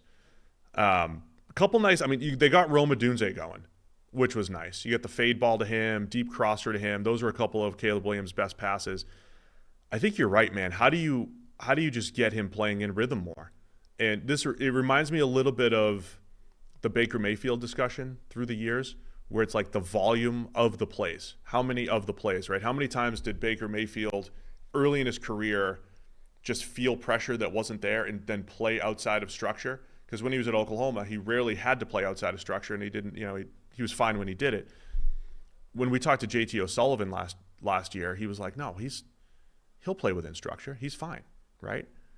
And I was a little concerned with how often he wants to play hero ball.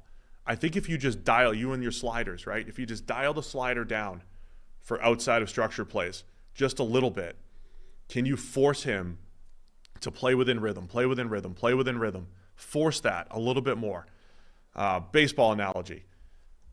This time of year, we would go to instructional league, right? They have the Arizona Fall League. They send their prospects and me out to the fall to just work on our game a little bit. And when I got out there with the Giants in 2007, they made us throw fastballs in fastball counts.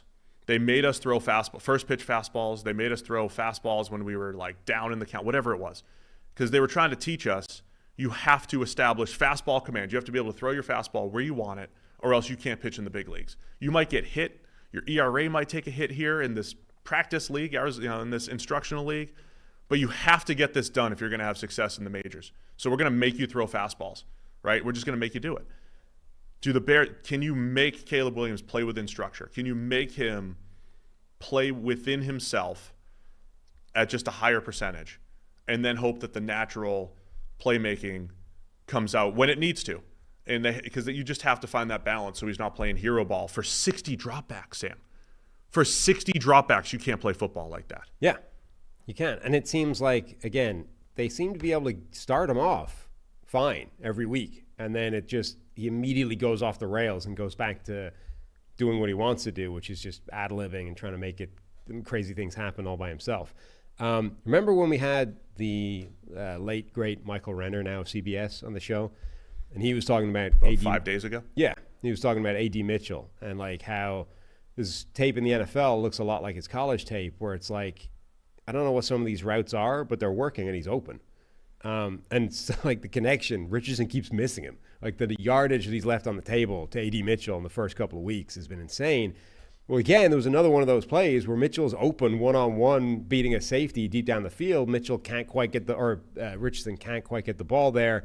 It ends up broken up or incomplete. Anyway, what was curious is that he only had like a couple of routes, AD Mitchell, in the game, and that was one of them. So, again, another highlight where Richardson is missing Mitchell. I don't know, though, because I made the point, like, I don't know what, like, Renner thinks he ran a couple of wrong routes somewhere in the first couple of weeks. Generally, I've made the point that I don't understand some of the routes he is running. Like, I don't recognize them as patterns, but he's winning, right? He's getting open. It's that Stevie Johnson thing. I don't know what this is, but it's working, and the guy's getting open at the end of it and just get the ball there. I don't know if the Colts have been like, okay, the potential is great. We do, however, need you to run what you're supposed to run. Like, has he been taken out of the game because they can't trust that he's running the right things? Or I don't know why he only played 2 passing snaps, but like, the guy should have like 300 yards at this point through 3 games and has a fraction of that. I mean, it might just be Josh Downs came back, stole some of those reps, obviously. Downs had a drop in there. He was a little rusty coming back. But you have Alec Pierce, who creates a big play or two every game, seemingly. Michael Pittman is your dependable guy. Josh Downs back as your slot. It could just be a volume thing. I mean, if it is, that's a problem they need to work out, right? You can't. What we've seen, I know the production hasn't been there, but that hasn't been his fault. Like, based off what we've seen from AD Mitchell through 3 weeks, if this was simply an oversight of playing time and the Colts just couldn't get him on the field because Alec Pierce is there and Michael Pittman is there and Josh Downs is there, you need to get back in the lab and figure out how we get AD Mitchell running 15, 20 routes a game, because that dude he should be your leading receiver at this point in the season. And the only reason he hasn't been is because Anthony Richardson can't hit the broadside of a barn door half the time he drops back. Like, that guy needs to be on the field, even if he's running the wrong routes. I don't even care. The fact that he's running the wrong route to the right place is more important to me than the fact that he's running the right route. Let him cook and just get the ball there. A couple other things I want to highlight for the Colts. Run game is still outstanding. Jonathan Taylor in particular. Yeah. Jonathan Taylor running really well. Again, when you combine that with the offensive line, and the one last thing I just want to say about this whole the quarterback thing, Richardson did add value with his legs, had a key run when they're running out the clock toward the end of the game, and you just have more of these games in the NFL. We always talked about the running quarterbacks raising the floor of an offense. Like, I know they didn't score a ton of points, but you still are able to move the ball. When you can run the ball as a quarterback, you can overcome some of the turnovers. You can overcome some of the pass game inconsistency. So Richardson adds that value as a runner. Jonathan Taylor running outstanding. They still have that offensive line. Like, it's still a very dangerous offense. I'm just looking at Richardson being like, man, if you could just hit a couple more of these throws, right? Just a little more consistency all 3 weeks. There was some misses. There's some bad decisions in there. Hit a couple more of them, and you've got some opportunities. And I wanted to highlight Raekwon Davis, who had been struggling in the run game, filled in for DeForest Buckner really well. Played well up front. Your guy Laiatu Latu with a strip sack in there, 6 pressures. There's a lot to like, I think, about the Colts, even with a 1-2 record here. Man, if they just get more consistent play from Richardson, they could be dangerous. Yeah. What did you make of did they run speed option on 4th and goal? Oh, so yeah, the Bears ran one of the worst option plays in NFL history. But not by design, just by execution. Yeah. Everybody fell over. Yeah. There was 4 Colts there. Have you seen the picture I sent you? Yeah. It's amazing. Like the caption's outstanding. Yes. There were a couple of plays yesterday. Send the caption. Do you have the caption? What's the guy's name? Pratik. Patel ESPN is his @handle. But Pratik is the name that's on the thing. This is what it looks like when bad guys get beat up by a Power Ranger, and there's just 4 of the 5 Bears offensive linemen are lying on the ground at this point, whilst DeAndre Swift at this stage has the ball 5 yards behind the line of scrimmage running for his life. You sent me a tweet earlier where some guy was like blaming DeAndre Swift. It's like, what is Swift doing on this play? 4 out of the 5 offensive linemen blocked nobody and fell over. Like, at that point, Swift is done. He's just trying to turn something into, make the best of a crappy situation. It's 4th and goal. It's literally do or die. It makes no difference if he loses 5 yards versus 2 yards. He's just trying to make a play. Swift is not the guy to blame on that play. Take your pick of blockers to blame, but he's not the one. And while I'm watching all the games at once, I'll glance up. I'm like, oh, big 4th down, and I see they run speed option, see that it fails, and then my mind goes to the next thing. And at first I'm like, man, Caleb's really got to, press the edge a little bit on the option until you go back and watch the blocking. Who's he going to press it against? There's 4 guys there. Yeah. You watch the blocking. You see, it's just not going to work. So there were a couple of plays yesterday where it's like the play call is going to get slammed because of the result. But you're like, it feels like the expectation for a baseline of execution should be not 4 out of 5 offensive linemen fall over and block nobody. Yeah, that was poor, and credit the Colts for going full Power Ranger on the Bears offensive line. Yeah, for taking advantage of 4 people falling over. I don't want to try to do someone else's job, but I feel like that's a good short. With the video clips under it and everything. I feel like we could pull that for social, get the video clips, get the tweet up there. I think we got something there, Sam. Look at good you, content. Producing on the fly. Always thinking. You guys got that. I got no more use for that game. Minnesota Vikings 34, Houston Texans 7. Oh, boy. Damn. What a dominant win by the Minnesota Vikings, or was it? Vikings moved to 3-0. Texans fall to 2-1. What do you mean, or was it? Yes, it was. It was. I want to hear your take on it. I'm very impressed by the Vikings. The Brian Flores thing, back-to-back weeks, shutting down a Shanahan offense. Sam Darnold finishes 17 of 28 for 181, 4 touchdowns, no picks. I got some Sam Darnold takes. I might have some takes on this game.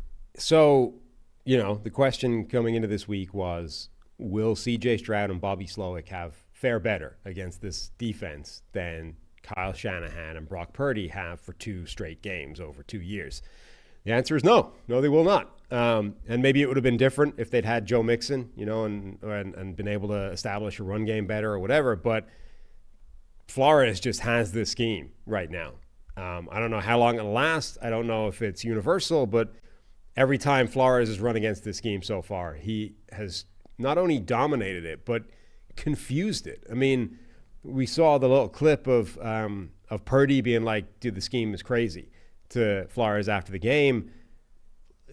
Stroud at various points, and Stroud did not play horrendously. Like, he made a bunch of big plays, actually had some good throws in there and made some nice plays. But there were like clips of him on the sideline looking like Darnold when he was seeing ghosts against the Patriots. Like, it was that kind of, that's what Flores was doing to Stroud. Now, he handled it better, but Stroud was in a blender. Like, that dude was having the worst game of his career from I bet if you asked him, like an honest response, what is the most uncomfortable you have been in a football game in the NFL, he would tell you this game. Like, he was hating life at that point. And their defense, like, confusing them and dominating with individual player and performance, which is the other element of this, right? The personnel has been upgraded from last year. Two people have asked for deep dives. One of them was maybe for the Wednesday show. Do we deep dive on the Flores versus Shanahan scheme matchup? What are they actually doing? The other one might just be on the quarterbacks again, the young quarterbacks versus the second chance quarterbacks, so to speak, that are having so much success, including Darnold. When I'm watching this game, though, I'm not, hear me the right way here. I'm the person that woke up the day after Christmas last year, Christmas night. Remember the Christmas night debacle where the Ravens wrecked the 49ers? Absolutely. And Brock Purdy has 4 interceptions, and it's like the Ravens are the best team in the NFL. They beat all the good teams.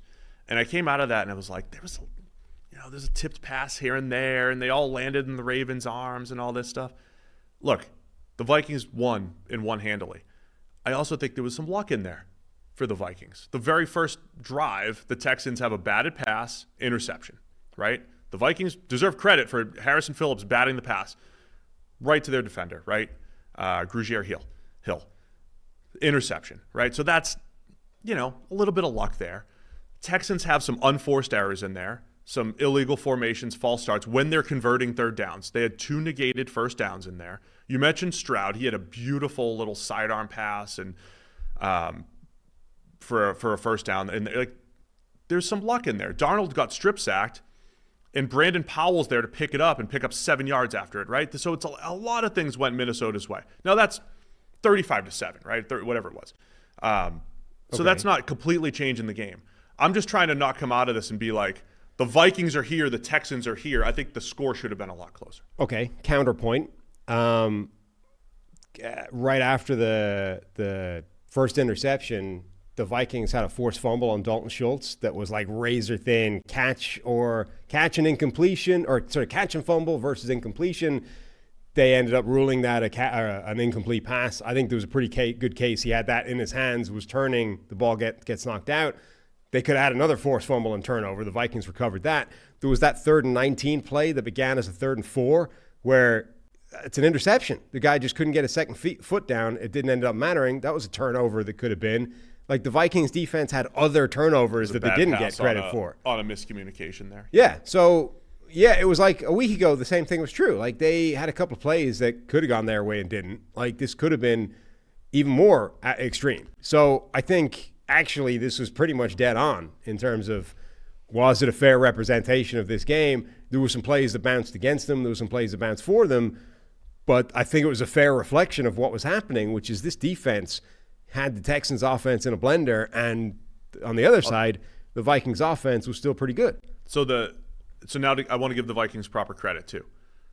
The Texans had no run game, right? So maybe they are a little lost without Joe Mixon, but the Vikings shut down the run game, right? Couldn't get anything going. Puts even more pressure on Stroud. And I think what Flores does is he just steals plays with his crazy, I say that endearing, his crazy looks, right? Those all up, everybody on the line of scrimmage. Sometimes I'm going to all out blitz. Sometimes I'm going to drop back to cover 2 because I got 4 safeties out there, and I got a safety that can, run the seam like Brian Urlacher and create this completely different look pre-snap to post-snap. And what it does is, like, 2nd and long, it just forces the ball out of Stroud's hands, right? Or it forces the ball out of the quarterback's hands at inopportune times. They did that on a 3rd and long where he's just got a 3rd and 16, forces a quick check down. They've got no shot at converting. I feel like it just steals downs by their looks, by their ability to confuse. again, I thought Stroud had some good throws in there. He completely missed Nico Collins, threw it behind him. They were down 24-7, right? If they're going to make a comeback, has to happen there. Misses Nico Collins for an interception. It does create just enough indecision in the quarterback, down to down, whether you're winning the down or not. As far as personnel goes, it creates just enough indecision that it's creating some of those unforced errors from Brock Purdy and from C.J. Stroud over these last couple of weeks. Yeah, I mean, the creativity of this defense is phenomenal. They blitzed C.J. Stroud 58% of the time. They did that thing. Who was the announcer on this game? I forget. I don't know. Damn it, who was it? He made a very. I think he tried to recreate that point you've made a lot, which is last year Brian Flores' defense led the league in percentage of 3-person rushes, but also percentage of 6 or more. Like they lead the league in both extremes, right? Yeah. And whoever it was sort of was trying to make that point, I think, but ended up saying they lead the league in rushing 6, but also in dropping out at 6. You're like, that's actually not possible. Also dropping 8. Yeah, that's actually not possible for both those things to be true at the same time. You know what this one really was, though, when I looked at it? It was like all of the new age NFL defense rolled into one. There was a lot of rush 5 in play quarters and cover 6 behind it, right? So you're rushing, you're kind of leaving the short middle of the field open and then just rallying and tackling. And again, if the quarterback is outstanding and can hold it a tick longer and make a great intermediate throw, 10 to 20 yard throw, you might lose. But man, it's putting a ton of pressure on them to make those decisions quickly. That part was outstanding from the Vikings defense. Yeah, it's the same thing, right? It's a lot of simulated pressures. It's a lot of confusing looks. It's just chaos. Like they blitzed him, 58% of the time. They also had 26 plays where they only rushed 3 or 4 guys. And they got a ton of sacks when they did blitz. Like this defense is just confusing for opposing quarterbacks, and it seems to be uniquely or specifically confusing for the Shanahan scheme. I don't know. That's the part that I don't quite have a handle on in terms of why it's specifically problematic for those guys. And what's going to be really fascinating, which we'll get to next week, is they're coming up against LaFleur, who not only has been a great coach in his own right, but is sort of Shanahan adjacent, not quite Shanahan disciple, but like he went from Shanahan to then McVay to then out on his own. So he's sort of just like McVay and Shanahan aren't the same anymore. They diverged a little bit with some core concepts. And LaFleur has yet to really struggle against this defense. Like they played each other obviously twice last year. Like he has not been as hampered as the direct Shanahan schemes. So that's going to be fascinating to see what this version of Flores versus LaFleur looks like. But my point being, I haven't quite figured out why it's uniquely challenging for a Shanahan scheme versus just generally problematic for an offense. But it appears to be based off those 3 games. And I just want to give Sam Darnold proper credit here, especially through 3 weeks. He is throwing. I mentioned this last night. I think more times when I'm watching quarterbacks, I'm saying, "Wow," watching Sam Darnold, and it's not for crazy spectacular stuff. I'm talking a 9-yard deep out on 3rd and 7, where he's putting it helmet high on Justin Jefferson. Did that a couple times. Far hash, deep outs, where he's putting it helmet high on his receivers to convert a 3rd down. His red zone accuracy. The first touchdown was really nice. They had Jefferson in the backfield, had it designed for him. He comes off that read, it was at Naylor, right? Yeah. On the shallow cross, puts him right in stride. The second touchdown to Naylor, that window is tight in the red zone. Zips it right in there. Reminds me of the Elite 11 night that I was all night grading Sam Darnold and all these Elite 11 kids. Kevin O'Connell was there, and Darnold that night at Elite 11 makes this tight red zone throw in 2015 or whatever it was when he was a high school senior. And he makes this tight window throw, and we were debating the PFF grade on it. And Jordan Palmer yells, "That's a big-time throw." I'll never forget it. He goes, "That's a big-time throw." Tight red zone. Darnold, it was specifically Darnold, puts it in this incredible spot into a tight window. It was only like 10 air yards. And Jordan Palmer is one of the coaches there. He goes, "That's a big-time throw." And it's just funny. We're sitting here 9 years later, and Darnold's making that similar throw to Naylor in the red zone, has another one to Johnny Muntz where there's no window whatsoever. The tight red zone accuracy for Darnold has been unbelievable these first few weeks. So I want to give Darnold all the credit in the world for how he's playing. He's been outstanding. I also want to proceed with caution with how much we think this is going to happen going forward, because we've seen elements of this before, right, with these first 3 games. But I don't want to overrate that story. Like, he deserves credit for playing unbelievable football right now. Well, yeah. So we've said before, like, if Darnold was going to have 3 really good games like he's had in the past and then fall off a cliff, versus Kevin O'Connell has weaved his magic and actually Darnold is going to be really good this year. Up until now, those 2 things would look the same. So now we get into uncharted waters of, all right, we're reaching the point now where we haven't really seen this before. If it becomes 4, 5, 6, 7 games of Darnold playing at this level, that would be new. Like, he hasn't done that in the NFL so far. So everything from this point forward starts to skew in the direction of actually Kevin O'Connell is a quarterback genius, and he has fixed Sam Darnold, and the Vikings might have a quarterback, at which point 3-0, they might actually be a contender this year, surprisingly out of nowhere, right? So you're right. Like, you have to be impressed by Darnold and by association Kevin O'Connell, but also at least be aware that we have seen this before, right? We have seen Darnold have a run of 3 games where he's looked at this kind of level and then it's stopped happening. So just at least be aware of that when we're analyzing this, right? So, for example, I'm sure the shouty shows this morning are like Sam Darnold, All-Pro, Pro Bowl, Super Bowl bound quarterback. MVP leader. Right. And it's like, you have to know we've seen this before, right? This is not new. We have this already. After this, yeah, let's start talking. But now, at least be aware that this has happened and fallen apart already in the past. And to be fair, I thought it could happen this week. I've been so impressed with Houston's defense. Right. And they did this against Houston's defense. Put up 34 points and had those big plays I'm talking about from Darnold. And that's worth noting. It's also worth noting that I think this is better than Darnold has been in the past, even in the runs of good Darnold games. Like, in particular, the Carolina run at the start. It's his best run. The stats were really good. Even at the time, we were like, he's not playing as well as these numbers, right? This is bound for regression. We're not saying that now, right? Like, the PFF grade is not screaming, Darnold is about to fall off a cliff. Ready yourself for this, right? The PFF grade is good. So right now, we're like, this might be real. We just don't know.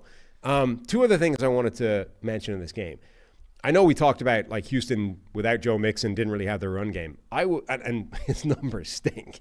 Like, Cam Akers had 9 attempts for 21 yards. The most impressive 2 yards per carry you've ever seen. Yeah. I was really impressed. Like, I'm impressed by the story because the dude has torn his Achilles multiple times, and he's back. But he looks good. He had 21 rushing yards, 23 of which came after contact, and he had to break 4 tackles to get those 21 yards. Cam Akers, I thought, looked really good, particularly for a dude who was torn his Achilles twice. I mean, I just can't be more impressed by that. Kirk Cousins, okay, he's 35 years old, but Kirk Cousins can barely move anymore post-Achilles, right? Aaron Rodgers doesn't look quite the same. Cam Akers has torn it twice and is out there breaking tackles looking like a legitimate NFL running back. So kudos to him. And Kyle Brandt, too. The way he comes back from his Achilles tear. Really impressive. Yeah. Nice. He does those walking montage things. He's really good at those things. The walking montage, he tore his Achilles just 2-3 years ago. He doesn't do the bounce anymore, though. He's learned from that. He knows not. You don't do any exciting, fun jumps. Yeah. I threw you off there with that. A Twitter account @VikeFans had a stat that the Vikings, who have had 5 sacks in week 1, 6 sacks in week 2, and 5 sacks in week 3, are the 3rd team since 1990 with at least 5 sacks in each of their first 3 games of the season, joining the 2001 New Orleans Saints, bit of a random one, and the 2000 Tampa Bay Buccaneers. So that's a legit defense. Wow. Yeah, and doing it with a variety of people, blitz-heavy attack. Against 1/2 of the most potent offenses in the NFL in the Shanahan schemes of Houston and San Francisco. Also second behind the Steelers in points allowed per game, now at 10, with the 49ers and Texans on the schedule. Yeah, very impressive start for Minnesota. All right, the last of the 1 o'clock games. We slowed down a little bit here, Sam. Well, there was more in that game. There was more to talk about. Oh, the last couple. Eagles 15, New Orleans Saints 12. 15-12 win for the Eagles. They move to 2-1. Saints fall to 2-1. Of all the game flows, This one surprised me. I thought we'd see a lot more offense. There was no scoring until, there was 3-0 for quite a while, well into the fourth quarter here. Saints were up 3-0. Fourth quarter, you get the Eagles finally get on the board with a Saquon Barkley 65-yard touchdown. Saints looked like they had made a nice fourth quarter comeback. It was 7-6. It was Derek Carr to Chris Olave to go up 12-7, under 5 minutes left, or right at the 2-minute mark. But then the Eagles came back, score the game-winning touchdown, Saquon Barkley from 4 yards out to win it 15-12.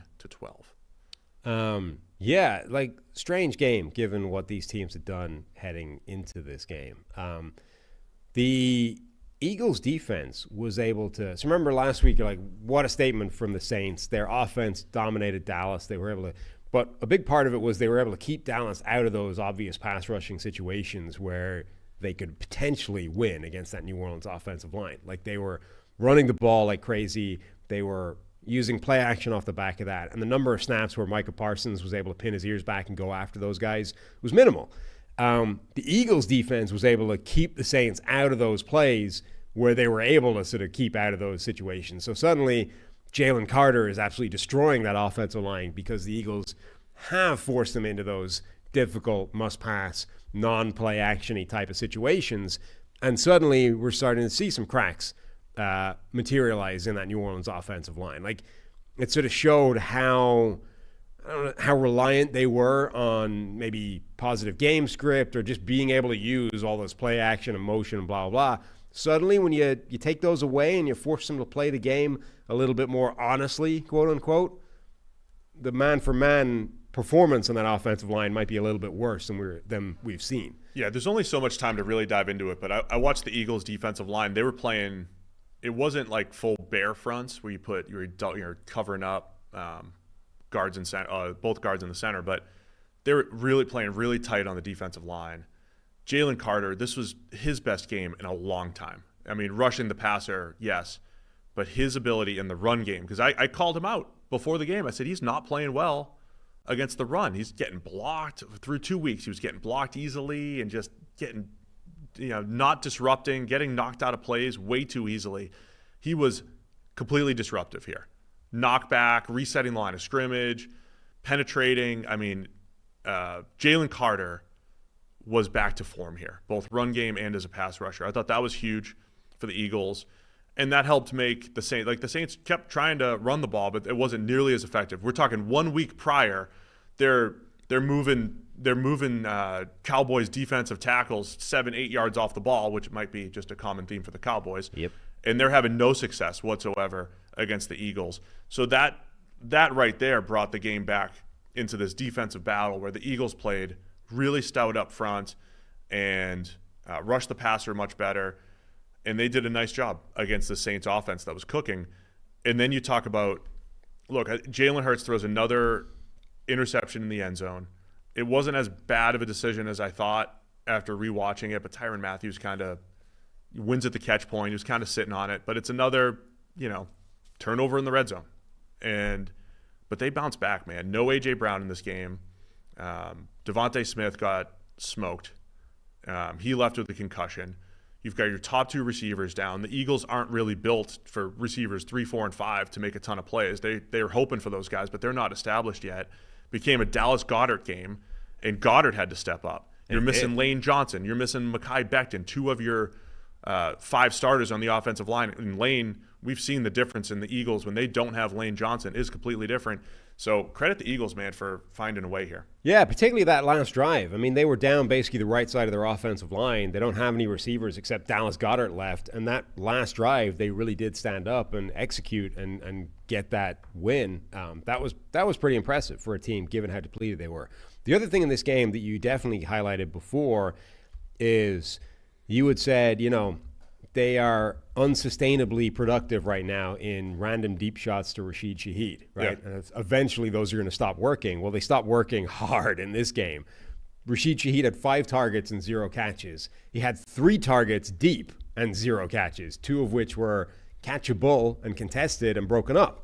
So that was a big part of, hey, where's this New Orleans offense gone? Well, previous 2 weeks, 2 out of those 3 deep targets were caught on average, right? That's the kind of pace they were setting.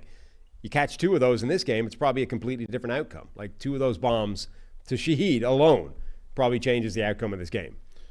Yeah, so look, this was as much credit as I've given the Saints offensive line through 2 weeks. They got whooped in this one. Credit the Eagles defense. The other part, I'm not right on a lot of predictions, but Saquon Barkley and his effect on this offense, I mean, just another 65-yard run. I think my take on when Saquon Barkley got signed here is this is the place where if you give him a crease, he's going to create 50-yard plays. Is this his second 60-plus yard run now, or 50-plus yard run? 2 more touchdowns. But those are game changers in a game where the Eagles needed a different way to win offensively, and Barkley completely changes the game with a 65-yard touchdown. And the other thing is the Saints' defense and special teams had been making a bunch of plays throughout this game just to keep this close. Like, people are going to look at this and say, wow, the Eagles' offense kind of stank, didn't get anything going. The Eagles weren't impressive, period. They should have been further ahead. Like, the Saints had a blocked punt, in this game. JT Gray, I think, blocked the punt. They held on 4th down. The Eagles showed the tush push and then ran like the counter off it, and the Saints defended it really well, stuffed that. Like, they had made a bunch of really impressive plays just to keep this tight and stop the Eagles from getting a significant lead and going ahead. But like, the Eagles were the team that were in the ascendancy, basically. I know they had to get a drive late and win the game, but like, they were the team that should have been ahead fairly comfortably, and it was the Saints clinging on with these series of high leverage plays to keep this close and keep this tight. Yeah, the Eagles got stuffed on 4th down, right? And then it felt like they were in a long field goal that got missed. We're going to punt. That gets blocked. I mean, there was the Eagles have made a lot of mistakes through 3 weeks. And they're one really big mistake on Monday Night Football against the Falcons, or a couple big mistakes, game management and a Saquon Barkley drop. They're really close to being 3-0. I think at the end of the day, you might say, given the A.J. Brown injury, given the uneven play with Jalen Hurts, the turnovers, would you say the Eagles should be feeling good about they're not playing their best football, and they're 2-1, should be 3-0. They've got better football in them. Yeah. The way the defense played right now, that was the best their defense played, I mean, in a year. I mean, like, in a long time, this is the best their defense has played. I mean, their biggest concern is injuries. Like, A.J. Brown, I think, is out for a while. Devontae Smith, as you say, got absolutely smoked in a hit that I think should probably be illegal based off the way the game is going. Like, if a guy going over the middle is defenseless, then a guy being held up by multiple defenders for somebody to launch himself in from the side, helmet to helmet, also feels pretty defenseless. Yeah. So Lane Johnson left with a concussion. There was a report that he was vomiting on the sideline after the concussion. I don't know much about concussion symptoms, but that sounds like a pretty bad one. So they're pretty beat up at this point. So on one hand, yeah, we're 2-1. We're in a solid situation. On the other hand, you missed a lot of pretty key players right now, and getting those guys back is important. And, of course, Ed Reed Blankenship. Did you see him also giving the Ed Reed-esque the post-game speech in the locker room? Like, Ed Reed was always front and center giving the speech. Ed Reed Blankenship's in there doing it as well. He knows his responsibility. He's going full Ed Reed here. So all in all, I'd say gutsy win for the Eagles. I mean, before the Dallas Goedert 60-yarder that set up their game-winning touchdown, it's just one of those unfortunate for the Saints, too. It looked like a busted coverage. They just ran across her. The two Saints defenders ran into each other, and Goddard's wide open. It was really bleak for the Eagles up to that point. So I don't want to and huge play, overrate this both ways. Like, the Saints defense played really well too. They gave up 2 big plays, right? A 60-yarder to Goddard, 65-yarder to Saquon Barkley. Just giving up those 2 plays, right? Kind of offset a really good game by the Saints defense as well. And credit to Goddard, because he'd been the guy that had almost fallen out of this offense for a while. Like, it'd become relatively anonymous, and when they needed him the most, by default, if nothing else, he really did stand up and have a huge game. I think that's why it's so important to stack up playmakers. Sure. For depth, but also for game planning. I also wanted to touch just for a second on Nick Sirianni's decision making. So they go we mentioned the 4th down they failed on, where they got stuffed, where they showed tush push and then gave a kind of jet kind of handoff to Saquon Barkley going off the side of the thing and it got stuffed. Whatever about that one. They went for a 4th down later and failed on it. It was, again, a long 4th and 1 or 4th and 2. This is the one, though. You know the way when people push back against analytics, they're like, well, the numbers can't tell you that our right guard is playing bad and it's, snowy and all this kind of stuff, right? So on that play, like Lane Johnson, the best right tackle in the game, arguably, is out with a concussion. Like the right side of your offensive line is now missing, right? So what do? On the 4th and 2, you drop back pass, and your right tackle gets whooped for a sack, and you fail on 4th down. It's like that was the cartoon play that people say that's when you overrule the numbers. And I'm not saying they should have. It's just Sirianni seems to be coming out on the wrong side of all those recently. Like he's not doing what the number. He's like. And when they did decide, they don't line up for a lot of field goals, the Eagles, relative to other teams. When they do line up for a field goal, it's missed. When they do line up for a punt, it's blocked, right? They don't, because you're so used to them going for it. It's like, fine, kick team, let's get you out there, and bad stuff's happening right now. Yeah. So it seems like he's just falling on the wrong side of all of those, like, here's when your coach should overrule the data type of things. Yeah.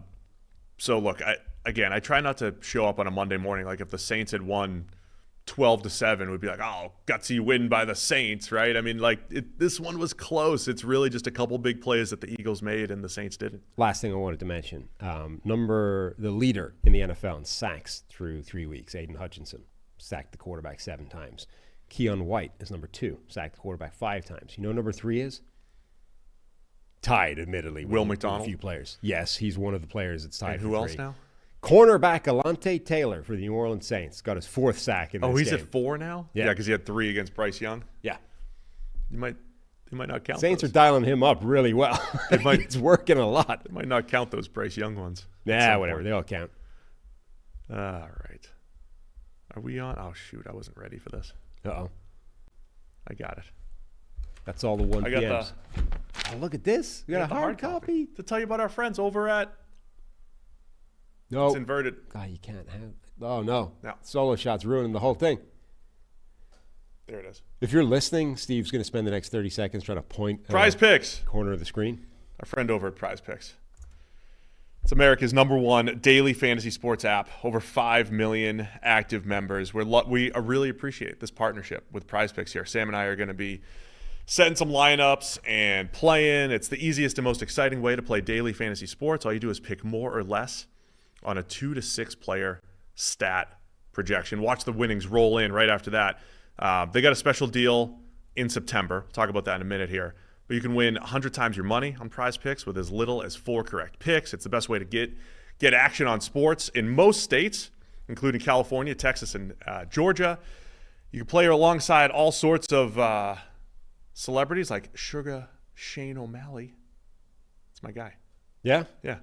I'm an MMA expert. I was going to ask if you got any earthly idea who that is. Last time I watched MMA, he was pretty awesome. Yeah? So it was great. Are you aware that his name is Sean instead of Shane? Sean. Okay. Shoot. Just reset that whole thing. Oh, it's because it's spelled like you guys do it. It's spelled like scene. That's what screwed me up. Yeah, it's Sean. I screwed the whole thing up. Prize Picks is the only real money daily fantasy platform with an injury insurance policy so that your lineups stay in play even if one of your players gets injured. If your player leaves in the first half and doesn't return, Prize Picks, your picks will stay live. All right, so we're going to be starting something in the Discord with this. Yeah, I think we haven't, I don't think, figured out exactly what we're doing, but we're definitely going to be playing the Discord, our audience in there, our Sugar community. Sean. What do we call them? Our group. We need a name for them, like what do we call our people in the Discord? A sort of special, close-knit group of audience members. Anyway, you can go to the Discord. The link is in the description here. Join, and we will be playing some awesome Prize Pick stuff. Really excited that we have ourselves a presenting sponsor, and we're going to have a lot of fun with it. Yeah, we're excited about the partnership here with Prize Picks. So here's the starting point. You're going to download the Prize Picks app today. Use the code CheckTheMic. You get $50 instantly when you play $5. So it's code CheckTheMic, Prize Picks. You get $50 instantly when you play the $5. You don't even need to win to receive the $50 bonus. It's guaranteed. Prize Picks, run your game. And what you want to do is run your game with us on the Discord. We'll be we'll be setting lineups, I think, on Wednesday and Thursday. Yeah. On these shows. Okay. And we'll break down the whys, why we're looking at certain players. We got a lot of research to do over these next couple days here. Back and forth. We'll have a little competition, set up maybe a little scoreboard, leaderboard for the Discord, and have some prizes at the end of it. Sugar Shane Mosley, Sugar Sean O'Malley. That's his fault. That's his fault. That's his fault? Yes. Yeah. Because Sugars are generally Shane, and that's what messed with my brain. That's what messed. How's that? Okay, that's fine. That's what happened. It doesn't mess with the fact that we're excited to have prize picks on here. And you're going to see it. You're going to be seeing it all over the place here. Where is it? Here. Not where you're pointing, but you're going to see it. Yeah. Right there on YouTube. Perfect. So go download prize picks right now. Okay, Sam. 4 o'clock games here. Making horrible time. Baltimore Ravens at the Dallas Cowboys. What a game this was. 28-25 is the final. Baltimore was up 28-6. Well into the second half. Dallas tried to make a game of it. We got Tom Brady on the call. Maybe a 28-6 comeback here. It wasn't to be, though. Baltimore held on for the win. Baltimore moves to 1-2. Their first win here, Dallas falls to 1-2 and has to come back here on Thursday night to play the also 1-2 New York Giants. Oof. Fortunately, from their point of view, it is against the Giants. But yeah, it's a rough turnaround. Yeah, I mean, the big thing for this game was obviously Baltimore was just running riot all over this Dallas defense, which for the 68th straight year just cannot stop the run. And who's a bad person to run up against if you can't stop the run? Derrick Henry, particularly when, there was thoughts in the offseason that you might want to sign Derrick Henry. And, Jerry Jones definitely going to get asked about that after the game.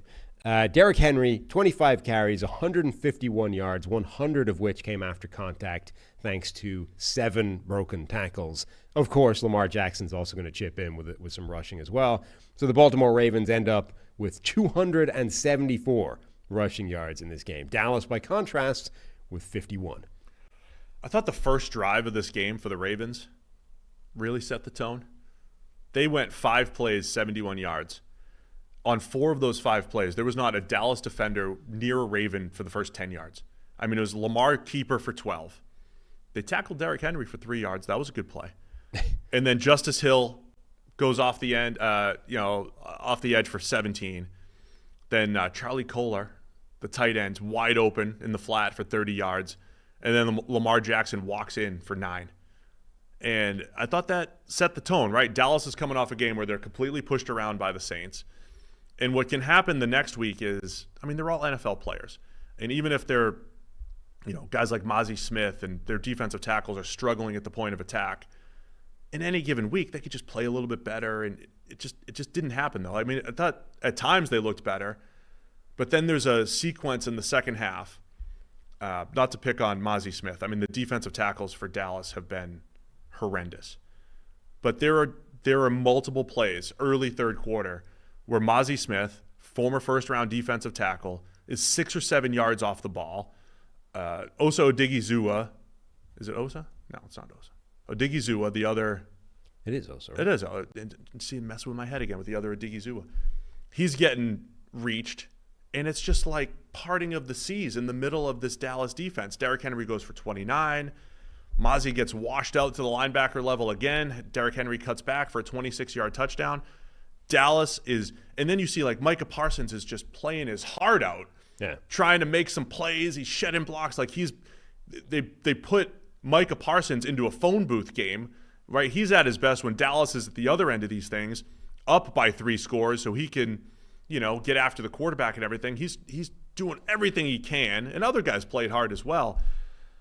But they just don't have the physicality in the middle of that defense to handle the Saints running attack last week, the Ravens running attack this week, and the running yards, like the rushing yards sometimes they're misleading. A lot of that's Lamar keepers, right? That's not just physicality up front. That's just deception and Lamar being a special runner. But they ended up giving up 274 on the ground after getting wrecked last week against the Saints. Lamar only had to throw 15 passes, and those were efficient too. Finishes 12 for 15 for 182. This Dallas defense, man, just does not have any answers. They made some stops down the stretch. I thought Lamar missed a throw that could have sealed it. Like the Ravens did one of those, let's let teams back in it in the fourth quarter too, like they have a couple times the last few years. But Dallas's defense just has some serious issues, man. Yeah, particularly against the run. I mean, they were just getting annihilated on the ground. And it's a weird game because it did end up really close. Part of that was because of the first onside kick recovered of the year. And, those are extremely low percentage plays. So Dallas was actually able to get reasonably close to making this comeback. But last week we were making a list of errors the Ravens made to let the Raiders back in the fourth quarter. Like, that list started to grow between the onside kick and Lamar missing an open receiver on third down. A couple of those started to add up. Yeah, but so my point being, this game ended up closer than it actually was or felt like. Like, the Ravens dominated this game. They were up 14-3. Nate Wiggins then forced a fumble on CeeDee Lamb to get the ball back when Dallas was in the red zone. That was a big swing that kept going in Baltimore's direction. CeeDee Lamb and Dak Prescott, they tend to get kind of tetchy on the sidelines when things don't go well. Remember that playoff game against Green Bay? They're yelling at each other. They're yelling at each other in this game as well. I don't know, they're competitors. It doesn't necessarily mean anything. But, man, they get kind of annoyed when it doesn't go well, and it wasn't going well for them. The other things from this game, Brandon Aubrey made a kick from 65 yards, which is 1 yard shy of the NFL record held by Justin Tucker. That ball sailed through the posts about halfway up the goalposts. NBC is the only place I think I've seen that does that. This would have been good from whatever good thing. From 77. And they've stopped doing it. They ran it for a while. I haven't seen it, I don't think, for this year. So somebody needs to, clearly computer vision can tell you what the answer to that is. I want to know how far that would have been good from. He needs a shot from 70 at some point. Aubrey has now made 15 straight kicks from 50 or more yards, which is apparently the longest ever. I don't know if it's the longest ever NFL run or the longest ever NFL run to start a career. But either way, he might be the new Justin Tucker. Justin Tucker's kind of losing it a little bit, too. Well, his stats from 50-plus have definitely gone down. A big part of that is I don't think it's necessarily factoring in how 50-plus some of those kicks are. Like, Tucker's been given a few shots from 60-something that are also just 50-plus. He's just not the same superhuman kicker that he was. Yeah. So from a Baltimore perspective, other than almost blowing another fourth quarter lead, they held on. They made a big play. I mean, they had a big play with Lamar to Zay Flowers, third down conversion, Lamar keeper that sealed the game where the camera got – I love when the camera gets faked, and I just assume that the defense also got faked the same way, but it usually kind of works out that way. Like, if the camera gets faked, oftentimes the defense did as well, and that was the case. Lamar, just one of those special, efficient games for him. It was really 12 carries for 90 yards. Only 2 of those were scrambles, so a lot of those were keepers if you take out the kneels. So one of those really efficient Ravens offense games. I thought if I'm looking at Dallas, Sam, in this team building world where we talk about get the quarterback, get the playmakers and everything, is Dallas in the new NFL here? Are they just weak at the most important parts of the new, or the increasingly important parts of the new NFL, the run game? I don't trust Dallas's run game whatsoever. Can't get anything going these last few weeks. Yeah. And stopping the run. And so we used to joke about this a little bit. Now it's more of a pass the ball, stop the pass type of league. Give me a QB, give me 3 playmakers, and we'll make this thing work. And then the run game will build off of that. Dallas doesn't have these. They can't win phone booth games against Baltimore. They can't win different types of games. They can't win a game when Dak's not on. They're playing from behind this whole time. So Dak he goes 28 of 51 for 379, right? Gets sacked a bunch. He had several turnover-worthy plays. You're just making him play superhuman football. This just isn't good for the way the NFL's trending right now, the way Dallas is built right at the moment. It's not. Yeah, I mean, I think the run game is more insignificant this year than it has been in the past. They, particularly defense, they have for years the Chargers defense couldn't stop anybody, right? Against the run, they were so bad, and they were so bad that it's like, okay, generally speaking, run defense is not a massive deal. In fact, you almost want to invite teams to run on you because it stops the explosive pass plays, et cetera, et cetera. But if you're so bad, if the team is rattling off 6 or 7 yards a pop, like that classic game where Cleveland just ran all over the Chargers, you're like, at that point, it's too much, right? At that point, it's too big a problem, and you actually need to address it. Well, the Dallas run defense right now has by far the worst EPA per play in the NFL, like by an order of magnitude more than any other team. So that is a significant problem. And it's bad enough that it's in that Chargers realm where it's like, okay, you're off the deep end of, you're way too bad for this to be viable. But their pass defense isn't great either. Like they're just not good, period. Like that's the bigger problem. Yeah, the run defense and the run offense. They're built off each other though, right? It's like the previous years were like last year, Dallas's pass defense, the last few years with Dan Quinn, they're forcing a ton of turnovers. You're unleashing Micah Parsons and DeMarcus Lawrence and Odigizua. You've got the pass rush. You've got ball hawks in the secondary. That works when you're playing Sam Howell's Commanders. That works when you're playing the lesser teams that are down to score. Daniel Jones throwing the ball to the defense. And it still might work later this year, by the way, when they play maybe a rookie Jaden Daniels or they play Daniel Jones on Thursday night. It might work. But that goes back to this whole front runner thing, right? The big question with Dallas was, can they beat good teams, just like Miami? And it's not looking great the way they're built right now. But I think what we're just looking at is sort of what we were saying all offseason, which is they probably got worse. They got worse, offseason, yeah. Right? So you're looking, I mean, just across the board, right? Like the running back room is a downgrade versus a year ago, and now it looks like one of the worst units in the NFL. The offensive line is worse than a year ago because Tyler Guyton's been fine at left tackle as a rookie, but he's worse than Tyron Smith was. Cooper Beebe actually looks a success. I think they've succeeded and nailed that one. But the run blocking in this game was bad. Like Zach Martin, arguably the best offensive lineman of his generation, or one of them, looks fairly conclusively to be on the decline now, and that's not going to get better year by year. Like he's probably going to be worse than he was the year before and worse the year before that, et cetera. So the offensive line is worse than it was last year. Like just you look across the board and like every unit is probably worse than it was last season. So they're worse. So we're heading into the year. It's like maybe Dallas is actually they're going to do really well to be as good as they were last season. And then week one happened. They beat the living crap out of the Browns. You're like, okay, maybe we got it wrong. Maybe actually they nailed this and Dallas is going to be good. The last 2 weeks have been like, actually, no, the preseason analysis was probably correct on Dallas, which is this year might be more of a grind than it was last season. I want to wrap up Dallas with this. Mohal, power listener. Jake Thornton, power listener and viewer. The question is, on Wednesday, can we talk about how we're going to fix it? Jake Thornton says there's no way to fix Dallas's defense. They don't have any defensive tackles or linebackers to stop the run. I'm kind of in that boat. Like I started thinking about, are there free agents available? I think Dallas would need to make a trade. I mean, we're 3 weeks in. These are up to the minute run defense grades for their defensive tackles using our friends over at PFF. These are the run defense grades for not one game, for 3 games for Dallas. Osa Odigizua, 34. Mozzie Smith, 27.5. Linval Joseph, a historic, decent run defender at the tail end of his career, is at a 27 on his 50 snaps. Jordan Phillips, who's now hurt, has a 26. They're in the 20s and 30s in run defense grade, right? I mean, it shows up on film. There's a sea of opportunity for every running back when they run up the middle.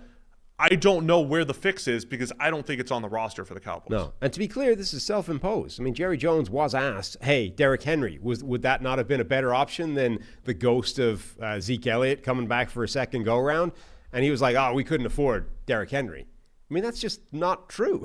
It might have been true while you were reserving all of the money for the CeeDee Lamb and Dak Prescott contracts and you didn't know how much you were going to have to pay and, you were trying to ring fence this giant amount of cash. But that's your own fault. You could have made that deal months ago, at least had it put on the books and know what you're dealing with.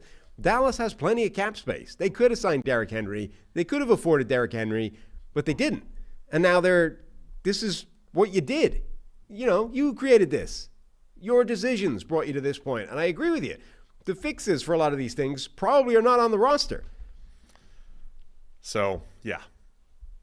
Not good for the Cowboys. And impressive by the Ravens. Their defense was really good early on. Started to give up some plays toward the end. And when Dallas was in pass-first situations, I thought valiant effort from Dak, having to put a lot on his shoulders. We didn't even talk about their run game specifically. But, yeah, Dallas just – I don't know if they could – Zeke Elliott has those these 6-yard gains that are impressive to me because I have zero expectations for him. They just don't have enough juice at that position either. So Ravens move to 1-2. Dallas falls to 1-2. Like I said, we'll see them Thursday night against the Giants. Detroit Lions and Arizona Cardinals.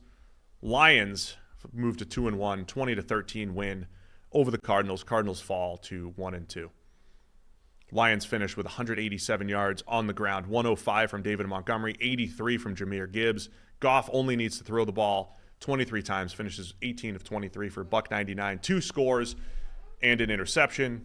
On the other side, Kyler Murray wasn't superhuman like he was the previous week. And I think my final take on it is if you drop a superhuman Kyler Murray onto this Cardinals team, they are a very good team. If he doesn't play at that level, I don't know that they are. Yeah, and even he can play at that level and other guys not take advantage of it, and that is enough. You know what I mean? Like there were some plays in here where Kyler makes the play and the other guy at the end of the pass didn't. Yeah. Like he put the ball on Trey McBride, who admittedly there was some fairly significant contact on the play, but like you're a big beefy tight end, you got to be able to withstand a little bit of harassment from a DB, and he didn't even get a hand on it. Like the ball smacked him in the chest plate. Like got to catch that. Kyler makes a spectacular play, would have moved the chains.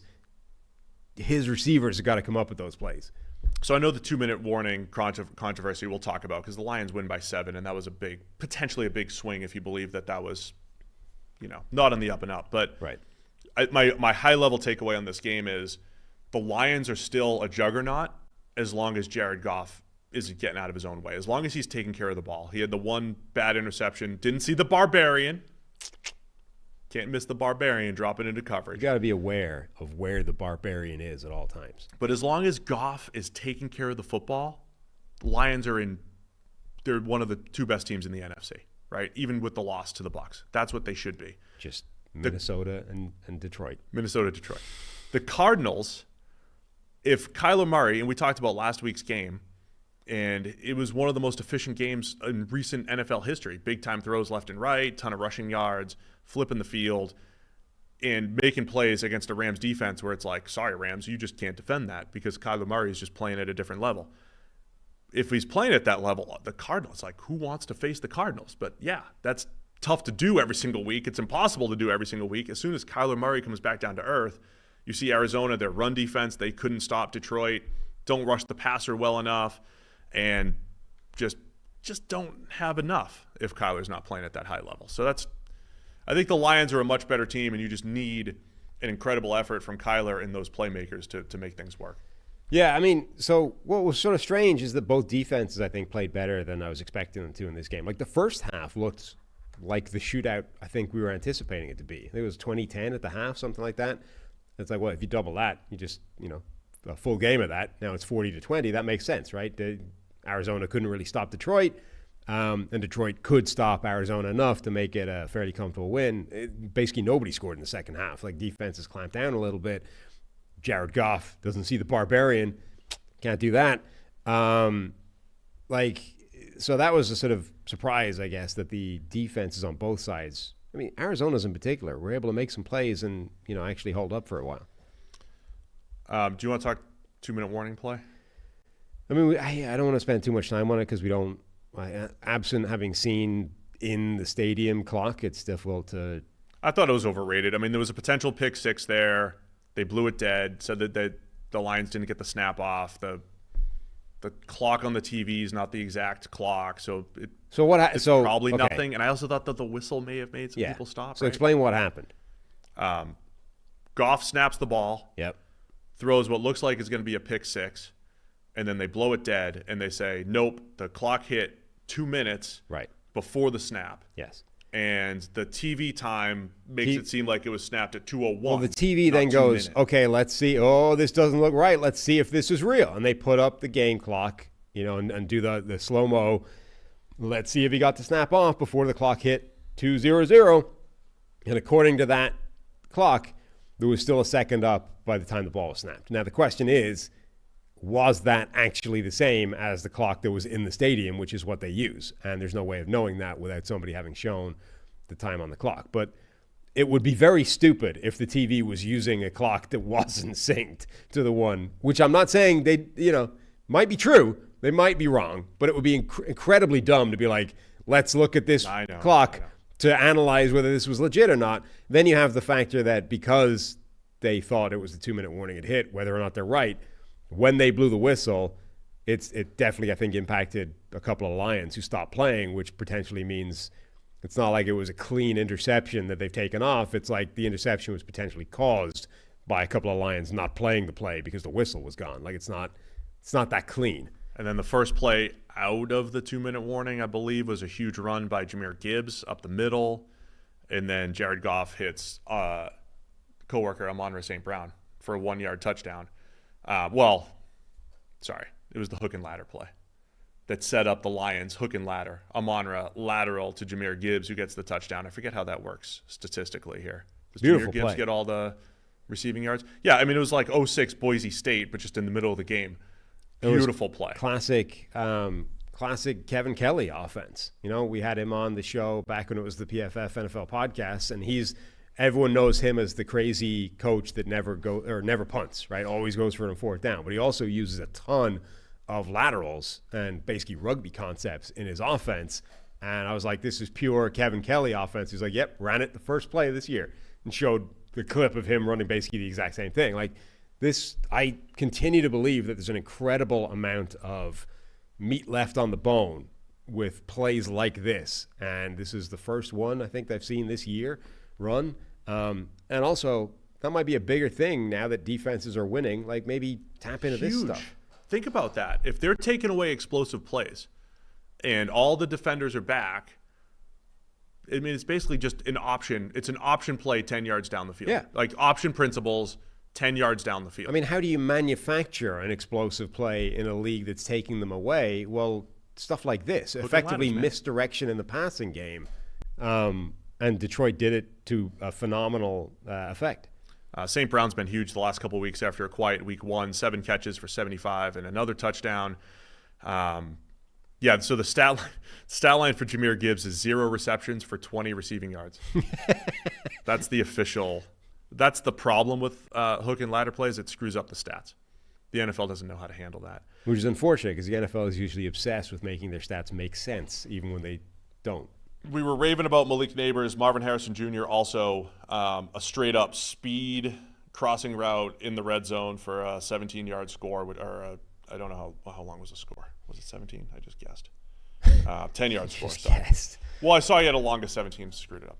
10-yard score for Marvin Harrison Jr. He was fast on that play. We could put to bed the speed stuff. Is he or is he not fast? Certifiably fast now. Is that what we're saying?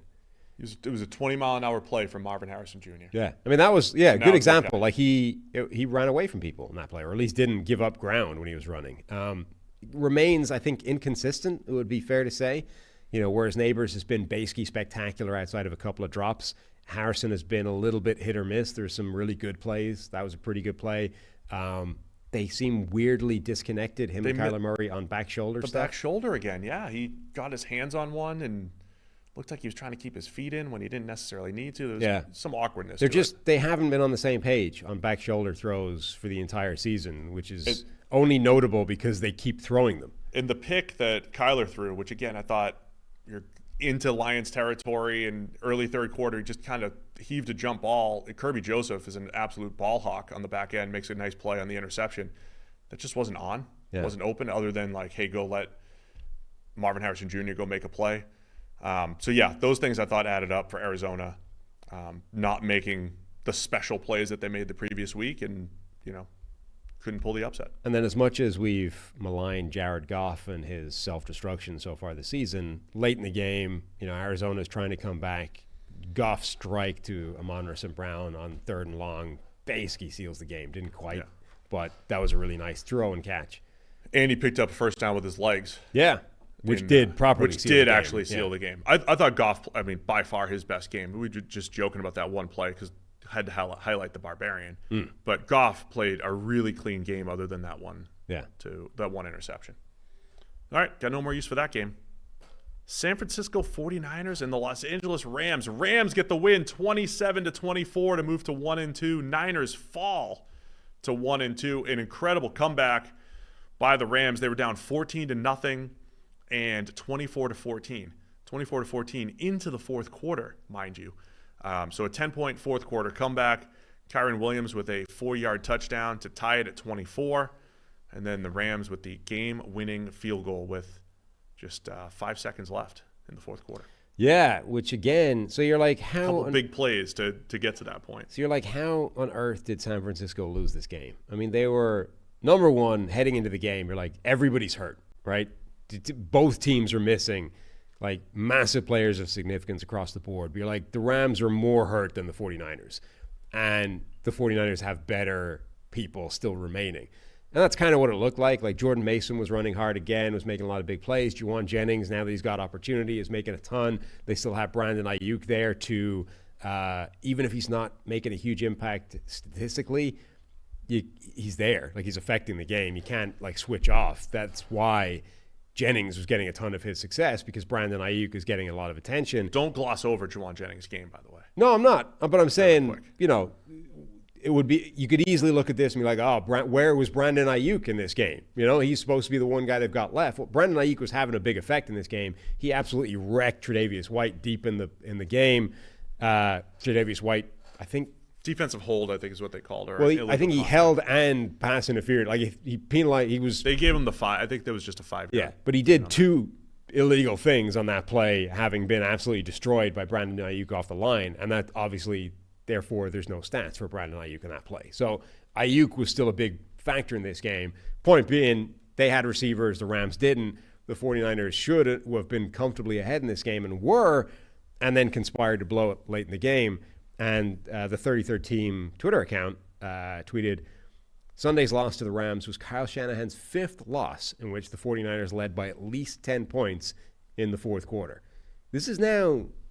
including a Super Bowl. This is part of his resume now, is that Shanahan's offense, you know, best scheme in the game, absolutely amazing, chunk plays, yards per attempt through the roof, and, oh, by the way, a fairly consistent theme of blowing massive fourth quarter leads. So we'll get to some of the specifics and why that happened, but yeah, if the Niners didn't blow the lead, you would just say this was huge for Brock Purdy. I mean, this is one of Brock Purdy's best games, I think, throw for throw, plus what he did with his legs when needed. 22 of 30 for 292, 3 touchdowns. And he throws to the Juwan Jennings game, 11 catches for 175 and 3 scores. Jennings was unstoppable in this game, except when he ran out of bounds. That's pretty much it. But I would have said, Brock Purdy showed he could do it without Deebo Samuel, without Christian McCaffrey, without George Kittle. This is the first time that they really put things together without all of those stars offensively. And they did until the end, until the very end. And then it was the Rams making huge plays. Matthew Stafford hitting Tutu Atwell with a 50-yarder to help set up the game-tying touchdown. They had the punt return that they set up. Was it the NFL debut for I just lost my note. Where is it? Xavier Smith. Huge punt, 38-yard punt return to help set up the game-winning field goal. The other part of, like, how did this happen? It's 24-24. Purdy throws one up to Ronnie Bell, who looks like he was knocking it down. Bad catches I like to compare to the practice where Brandon Marshall was mad when he was playing for Josh McDaniels and he was batting down all the passes instead of catching them. That's what Ronnie Bell looked like. It's a 31-yard drop that would have put the Niners into field goal range. Terrible play. Jake Moody missed a field goal. Like, these are, like, credit the Rams for making a few big plays down the stretch, but the Niners, just Jake Moody missing a field goal, Ronnie Bell drop, giving up Devondre Campbell with a 25-yard pass interference that you didn't love that call, but that helped set up the Rams as well. There was some bad Niners mistakes in there as well to help set this up for the Rams. No, there actually were, and that's again, that's how you don't lose a bunch of double-digit fourth-quarter leads without it being like a bunch of things. It's not one thing that costs you those types of games, but a sequence of them. And somehow the 49ers keep stringing them together in a way that allowed a team like the Rams. And huge credit to the Rams. Like, they have been the most injury-ravaged team in the NFL this season, probably by a fair distance. They have been absolutely wrecked, and yet multiple games now they have shown up against legit opposition and either hung extremely close and made it very tight or outright won the game like this one. We've talked about their offensive line a bunch. They've got 6th-round rookie Bo Limmer playing at center, probably having his best game. And then Logan Bruss started at left guard. He had some rough reps in there, but this was the NFL debut for Logan Bruss, who was the guy that the Rams picked. Remember, coming off their Super Bowl in 2022, that when they Les Snead and Sean McVay were kind of chuckling about Cole Strange going in the first round.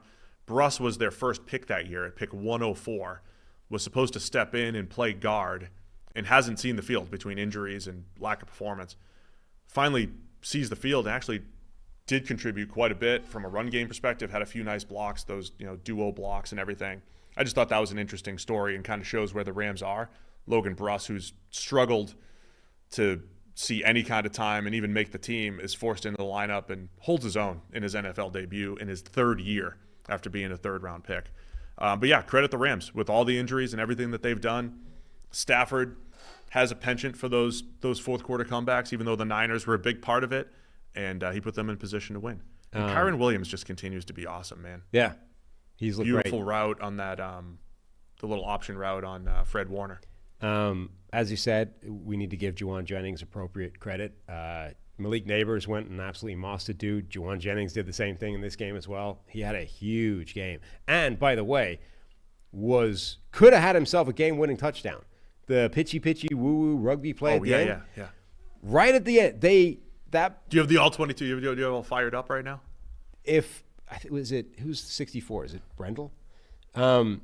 If 64 can execute a 10-yard rugby pass, right, Juwan Jennings scores a game-winning touchdown on the most insane pitchy woo-woo play of all time. Yeah. I don't know if you're the world's foremost expert on this, and I don't want to. Got to be top 10. You're probably top 10. I don't want to lose you as a partner here on Check the Mic. Yeah. But I'm dead serious. PSA to NFL teams.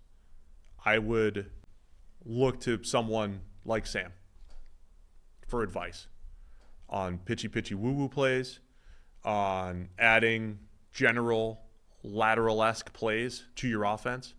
I would consider this. I'm kind of bummed. I don't think you'd have to give up this job. No, this way, yeah. But this could be consulting. Yeah. Right? You're freed up to be a consultant now. And I would suggest, I know at least a handful of executives listen to this show. I would consider calling Sam and getting some advice on how to best space, how to draw defenders for the ladder, how to set up these plays. The funny thing is, they actually did all that. This is what it's a little unfortunate that it ends up being Jake Brendel, the offensive lineman, that has to make the pass. Well, Jake's got to be trained in this too. Agreed, but that's a tougher sell than if it was George Kittle or whatever misses that pass. It's like George Kittle should be able to execute that pass, right? We can train Kittle to do that. He's got enough time working on offensive stuff and hands and skill position traits that we can teach the man how to execute a 10-yard lateral rugby pass. It's a harder sell to say Jake Brendel should be spending practice time learning how to, throw a rugby ball. But they'd actually done that. I was looking at this play breakdown, and the Rams effectively had, a rugby fullback, right? They had a guy playing deep, sweeping everything up, right? And whoever made the run right up the middle, one of the tight ends, ends up drawing multiple players. And then even Brendel drew the last two guys to him before executing the offload. He just missed the offload. They had executed a rugby play. Spend more time on the offload. They had nailed the rugby play, and he just missed the pass at the end. Otherwise, Jennings has a 35-yard run for a touchdown. Really quick, I know the last time we saw this, Zeke Elliott was the snapper. Yeah. But the last time we saw skill position players in for the O-line, would you do that? Other than Zeke Elliott getting smushed at nose tackle when the Cowboys tried this a couple years ago. Yeah. I do think that there's some merit to that, to turning this into as many skill position players on the field as you can function, right? Because the problem is, as we've just said, it ends up with the ball in Jake Brendel's hands, right? And he's the guy that has to execute the pass. If he's not on the field and the same thing materializes, maybe whoever your version of Zeke Elliott is has a better chance of making that happen. Now, the flip side of that is whoever that guy is has potentially got to be able to snap the ball and hold up for a second. Or maybe you just have a center and then 4 skill players.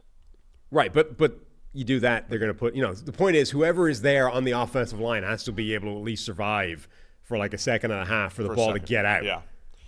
Well, we'll figure it out when you're a consultant. Yeah. All right, 3 more games to discuss. But first, got to tell you about our friends over at Game Time. I'm using Game Time for tonight. I'm going to Monday Night Football. Commanders, Bengals. Once I found out we couldn't get into the press box, Sam, I said, where would I go? But Game Time. Because I know they've got last-minute deals. I know I'm going to be able to see exactly where my seat is. And I know I'm going to get a nice, just a good, easy way to get tickets, which was great. And so I did that. I'm taking Harry to the game tonight. Love the seat view, the panoramic view from your seat in the app, so I know exactly what I'm getting into. The all-in pricing, toggle list feature that shows the total up front with no surprise fees at checkout. Great curation that makes it easier to save on sports, concerts, comedy, theater, whatever it might be. Lowest price guarantee, or Game Time will credit you 110% of the difference, and your purchase is covered with the most flexible customer service policy in the ticketing industry. So I used Game Time. I also used our promo code, so I saved $20 on our first purchase. You take the guesswork out of buying concert tickets or game tickets, whatever it might be, with Game Time. Download the Game Time app, create an account, and use code CHECKTHEMIC for $20 off your first purchase. Terms apply. Again, create an account and redeem the code CHECKTHEMIC, CHECKTHEMIC, for $20 off. Cannot say enough good things about working with Game Time and my experience last week finding my last-minute Commanders-Bengals Monday Night Football ticket, Sam. Yeah, it's a great experience. I love being able to see the views. I love being able to see the final price as well, instead of clicking 3 times and the number going up every time, where you get in certain other ticket purveyors. So check the mic, $20 off. That's what I got. Check the mic, use the code, download Game Time today. What time is it? Game Time. Second to last of the 4 o'clock games. Seattle Seahawks moving to 3-0 against the Dolphins, 24-3. Seahawks win pretty handily from start to finish.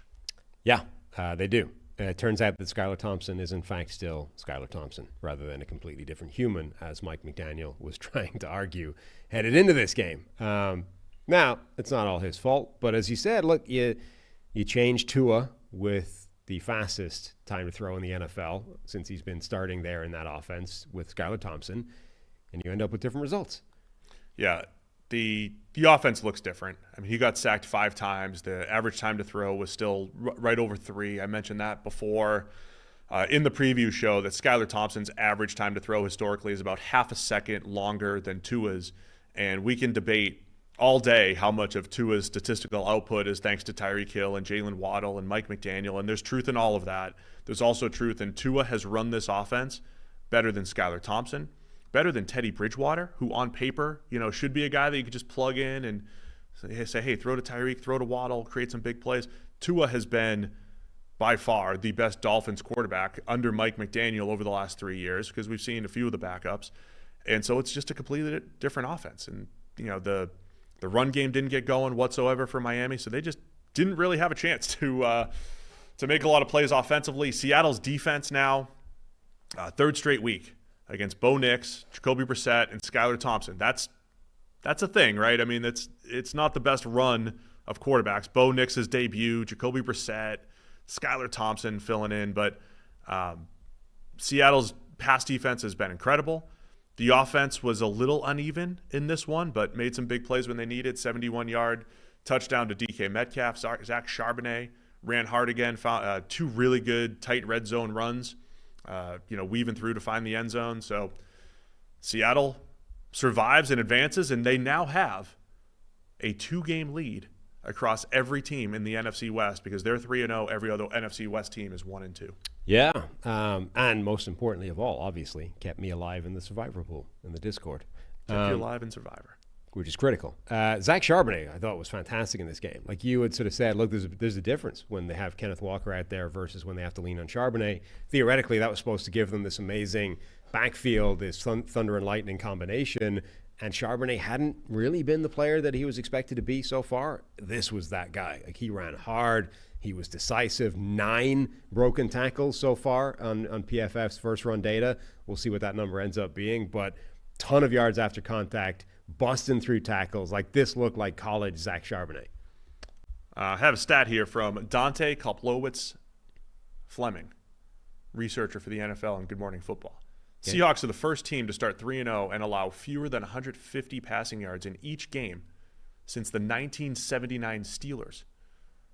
We got to go back to 70 Steelers teams for the last team that had this type of pass defense plus a 3-0 start like the Seahawks. Again, the context, Skylar Thompson, Jacoby Brissett, Bo Nix, but what I saw at training camp against the Titans too, that just the physicality in the secondary, Mike McDonald bringing in a new scheme. Love the way the Seahawks are playing to start the season here. Yeah, that defense has been fantastic. Again, that's another one of those preseason narratives as advertised things. That new defensive scheme has that group looking like a different group than previously. It looks dominant again. This was probably the worst game of the group, right? As far as competitiveness goes. Geno Smith with another pretty good game as far as throwing the ball. Like, he's overall been very accurate through a few weeks, and maybe the best football of his career, most consistent football of his career. And there was a few plays in there, I think, that Seattle could have run away with this earlier if they played a little more consistent offensively, but I like the way Geno and those playmakers are playing. And it's another game like a week ago, Jackson Smith and Jigba got all the love as far as targets go. He only gets targeted 3 times, catches all 3 of them. But I think the depth that Seattle has, Noah Fant has a big game in this one with 6 catches. DK Metcalf making his plays. Tyler Lockett moved the chains 3 or 4 times. They just have as good a depth, I think, in the receiving group as any team around the league right now. Yeah, they do. Like, they look impressive. Did you see the Hail Mary attempt in this game where Seattle literally rushed nobody against? Oh, did they? Yeah. I didn't see that. And yet, what was funny about it, so they clearly was like, okay, he doesn't have the arm to get it to the end zone from here. We're just going to rush nobody and watch what happens. And what was impressive to me about that is they were right. He didn't get it there. But the quarterback didn't even sort of, like, I could shuffle all the way up to the line of scrimmage here. There's one guy who's basically spying at the line. I have 5 offensive linemen to take care of him. I could go all the way up to the line to get this ball as far as possible.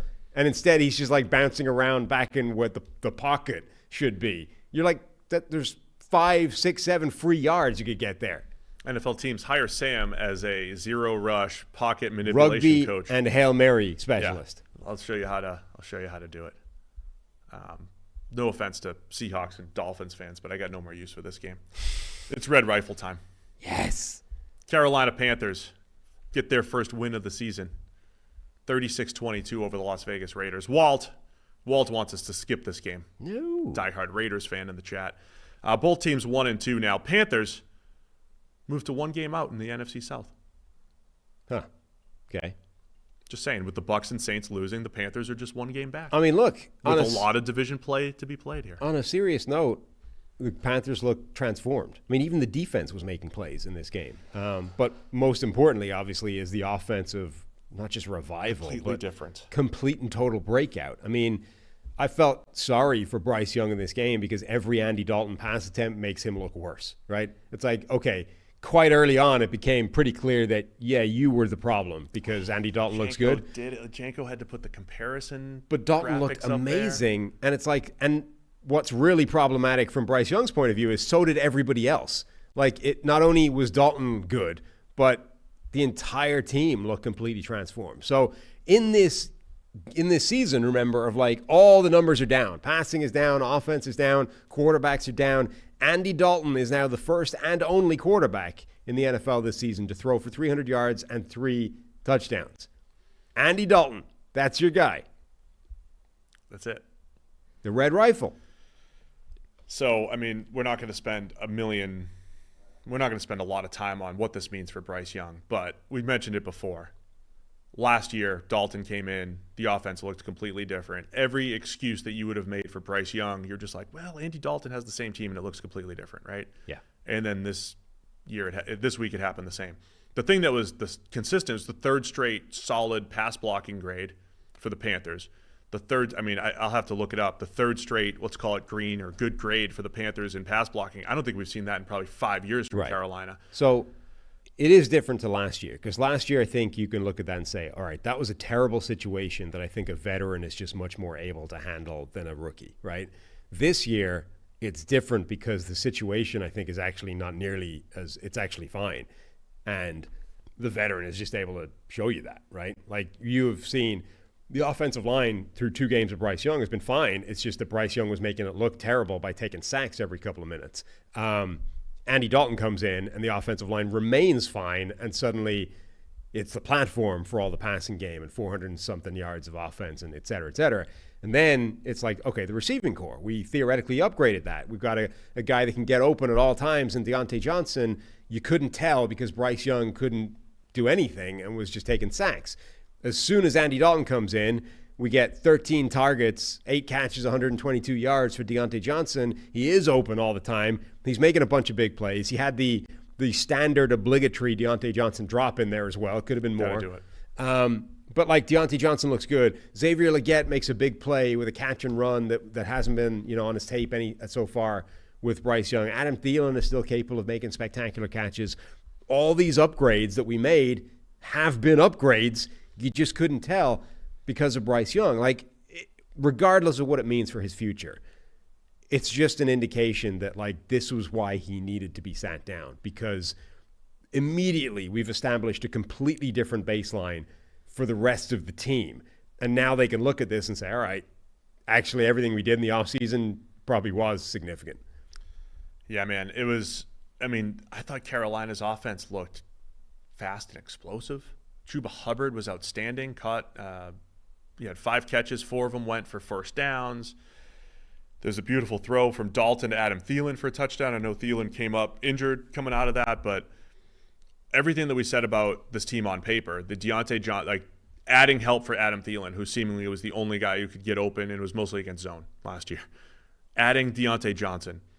Adding Xavier Legette, who, Mike Renner didn't say great things about Legette on the show on Wednesday. And some of that might be true, but he caught a spot route and then ran fast for a 35-yarder, right? He can do that. Jonathan Mingo can catch a shallow cross and, or was it a screen for 15 and show a little speed. Like, they've got some explosive players that now kind of look explosive because they're getting the ball in space on time. And you've got some high volume pass catchers in Adam Thielen and Deontay Johnson who can be the dependable guys. And Chuba Hubbard maybe is just one of the more underrated backs in the league with what he's capable of. He had a couple big plays even with Bryce Young in there. So, yeah, it just looks like a completely different Panthers team. Now, it's still Andy Dalton, and we'll still say that as much as you've got Sam Darnold rejuvenated and Geno Smith and Baker and all these guys, and who knows what Dalton's going to do going forward. But, again, in today's NFL where it's just get the ball out on time and let playmakers do some work against these shell coverages, Dalton could be a really nice fit here. And as you mentioned, the whole team looked better. Yeah. Raiders, very inconsistent now. I think if you look back at the Raiders from for 3 weeks now, have they played one good half of football? And it happened to be the second half against the Ravens. And it was a really good half of football, right? Minshew to Devontae Adams, Brock Bowers. Defense kept them in it, but that's where we are, I think, with the Raiders, who have shown some things on defense the first 2 weeks, but, man, this was by far their worst outing. Well, they went away from the strategy that had worked in that time, which is, hey, why don't we just feed Devontae Adams and Brock Bowers and basically nobody else? In this game, the leading target share went to Jacoby Myers. The next leading went to Trey Tucker, who made most of the big plays. Like, Trey Tucker actually had some really nice plays in there. But, they did go away from, like, the strategy that had functioned, which is we have 2 elite-looking receivers. Let's just throw everything in their direction until we get what we deserve out of it. But part of that is, like, Carolina's defense looked completely different. Like, this is the amazing thing. I don't know if that's just coincidence and it's going up against Gardner Minshew and the Raiders, or if, like, that's the kind of impact that a locker room believing again can have. Like, had they lost the locker room so bad with Bryce Young that the defense was looking that terrible. Like, the defense is looking across from the sideline when Bryce Young's out there and being like, what is the point in any of this? We can't, we're going to lose. We're going to get whooped. There's no shot. This is a waste of everybody's time. And as soon as you put Andy Dalton back in there, the defense believes again, and they're out here playing hard. And J.C. Horn, who'd been lit up a couple of times in the first couple of weeks, is making plays. Like, the defense actually ends up having what theoretically should be disconnected is having a dramatically different outcome. Are you saying Bryce Young's just dragging everybody down? I mean, it's certainly looking that way. You know what he needs? What's that? Go for a swim in Neil's pool. Yeah, that's a deep cut. It's a very, very small audience. That one's for Austin Gill. Three Yeah. people will get that joke, but if he just goes for a swim with Neil, maybe he'll turn everything around. But it is like, it's funny that it almost couldn't have been a worse game from Bryce Young's perspective in terms of making him look like the source of every problem, which is probably not true. We talked about it on the preview show. Like, there's a chance this happens. Yeah. That the Panthers are way better than they've shown. Right. And it's probably not that extreme. Like, it probably isn't true that he was the problem everywhere.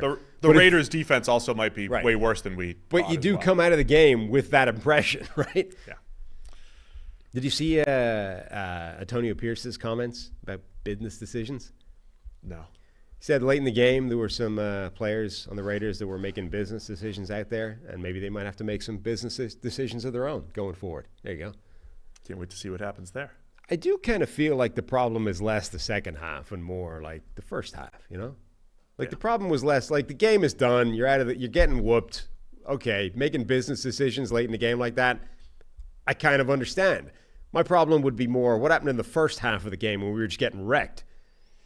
Like, I'm actually more concerned when they were trying and we were losing than when they stopped trying. All right, we got to get to Sunday Night Football. You got anything else? No. You telling me there's going to be moves in Vegas this week? Raiders? I mean, he said going forward. I don't think it necessarily means this week. Chiefs 22, Falcons 17. Chiefs move to 3-0. Falcons fall to 1-2 on Sunday Night Football. Chiefs with a 4th-and-1 stop. Nick Bolton knifing into the backfield to stop Bijan Robinson and any Falcons comeback attempt here. Falcons had many opportunities at a comeback. Well, let's start at the end and work back. That's the way to do it, yeah. This was like that Caleb Williams play, right? Where your initial thought is, I hate that call. 4th and short, like, that's a terrible play call. Why are we running? I didn't like it. Why are we running horizontally on that play? I'm not going to text Zach, but I don't like it. I still don't think I love it anyway. Generally, I'm not a fan of running laterally on 3rd and 4th and short, right? I just think that's generally not a great strategy, right? Because if it doesn't go perfectly, you don't have any momentum working your way, right? If you're at least running north to south, even if it's not blocked perfectly, a guy like Bijan Robinson or Tyler Algier or whoever, they're good players. They can potentially win the contact battle and get through a yard anyway on their own, even if they don't have the blocking, right? Whereas if the blocking isn't good and you're running laterally, those guys have a harder time of making. So I'm generally not a fan. But when you watch the play, everyone just got whooped again. It's like the Chicago thing. The entire left side of that blocking scheme for Atlanta just got reset into the backfield, which creates this gap, this dog leg in the line for Nick Bolton to just run through and tackle him in the backfield. That's like if those guys – so think maybe it's a neutral thing and that's different, but think what happens if it was the opposite, right? And actually the blocking was really good. They reset the line on Kansas City's side, and he's just able to walk behind it, and Nick Bolton gets caught up in bodies. It was just such a terrible execution. But that's part of the issue. The Chiefs have 10 men in the box, right? And I don't want to completely overanalyze this one play, but you do see this around the NFL a lot. On 4th and short, you see the old school split backs, right? Old school split backs under center. Like, that has left the NFL for the last 20, 25 years because it just wasn't effective, right? You turn that into more like offset eye, and then the fullback became more of an H-back, and it added way more pass game flexibility. That's how every team used to run plays in the 80s, right? Under center, split backs. But when you used to run split backs, one of them was a fullback too. This is Bijan Robinson and Tyler Algier. Theoretically, it gives you the ability to run either way. But now you've got 10 men in the box.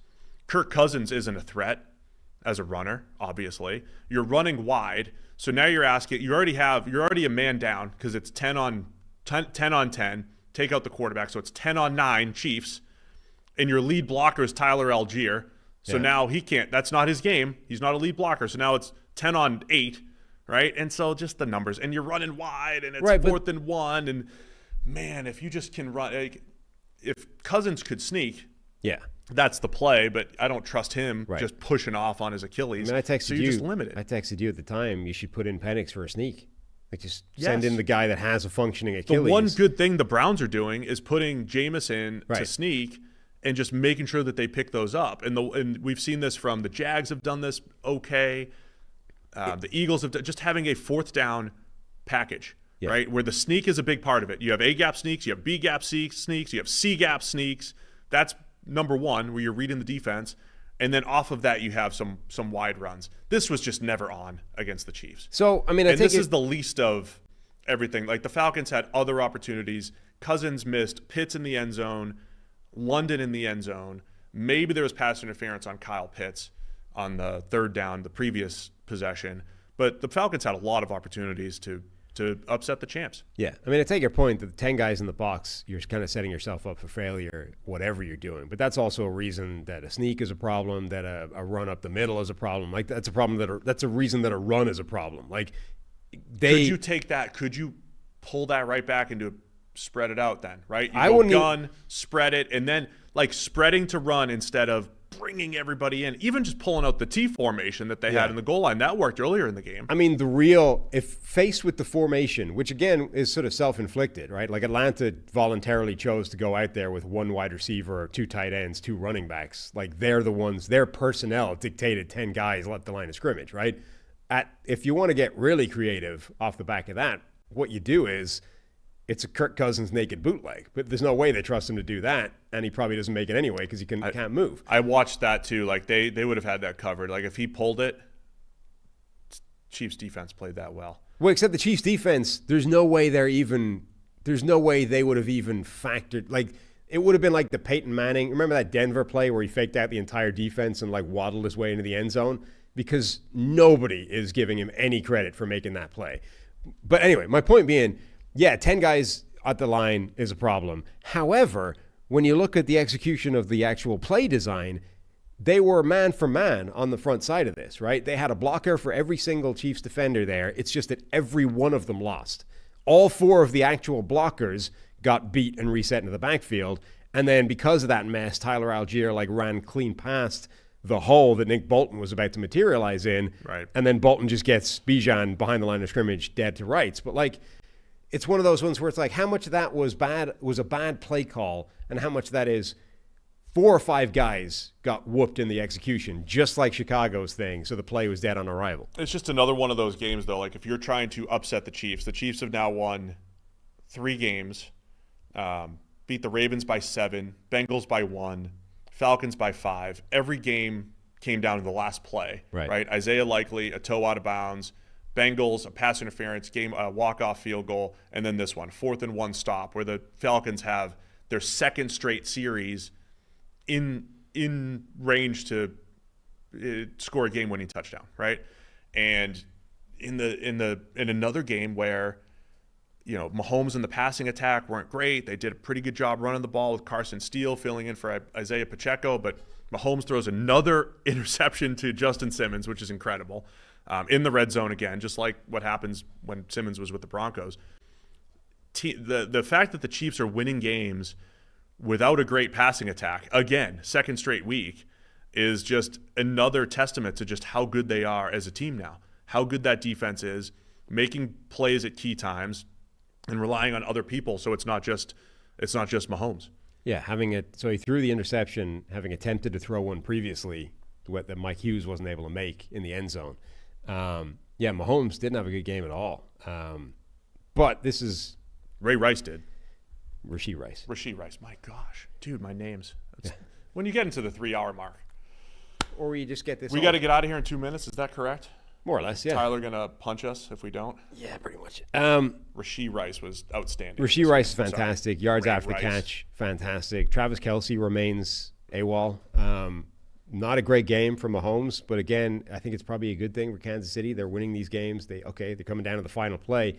but they are against good teams theoretically. But they're winning without Mahomes playing particularly good football at the moment, which is huge. He's making some spectacular plays, but overall, Mahomes playing far from his best. Still some of his classic plays, key scrambles, gets the ball to Rashee Rice. I thought his accuracy was way off early on. Even just open throws, he was just not on, which is rare in a dome, right? The dome usually helps and then your accuracy. We're, the Kirk Cousins thing is still the same kind of conversation. It's like he's actually playing reasonably well. It's just that his arm is clearly an issue, and I think everybody is still working out what he can and can't do. Like they had what ended up being a really important sequence for them in the tight red zone. Okay, one of them looked like pass interference on Kyle Pitts, but like on both those plays, and there are a bunch more plays as well where Cousins just can't get the ball out where it needs to go. Like he's just a yard shy on everything. They had a play late, a shot to Drake London. It's open. Like Drake London might score on that play in that final drive, and Cousins just can't get it there. Like ball needs to be 2 or 3 yards further out than it is, and his arm, it's just suffering. So it's like the Peyton Manning thing where he had to rewire himself, except from a much worse player. Like what if 75% of Peyton Manning had to relearn how to play football with a noodle? That's what we're watching right now. It's like Cousins is 75% of Peyton Manning, and he has to relearn how to play the game with a bad arm. They had a great first drive, but it is limiting the offense right now for the Falcons. Anything else to talk about here? A few random shout-outs, I think, for the Kansas City defense. It's probably not as good as it was last year, but there are still some individual performances that are worth standing out, or are standing out at the moment, or worth shouting out. Tershawn Wharton has made a bunch of plays so far this season, had another pretty good game, was fairly impactful. I feel like that offensive line for Atlanta as well is like right on a knife edge between functional and disaster in any given game. You know, if teams can force them into rough situations. Chris Lindstrom got wrecked by Chris Jones on a few plays.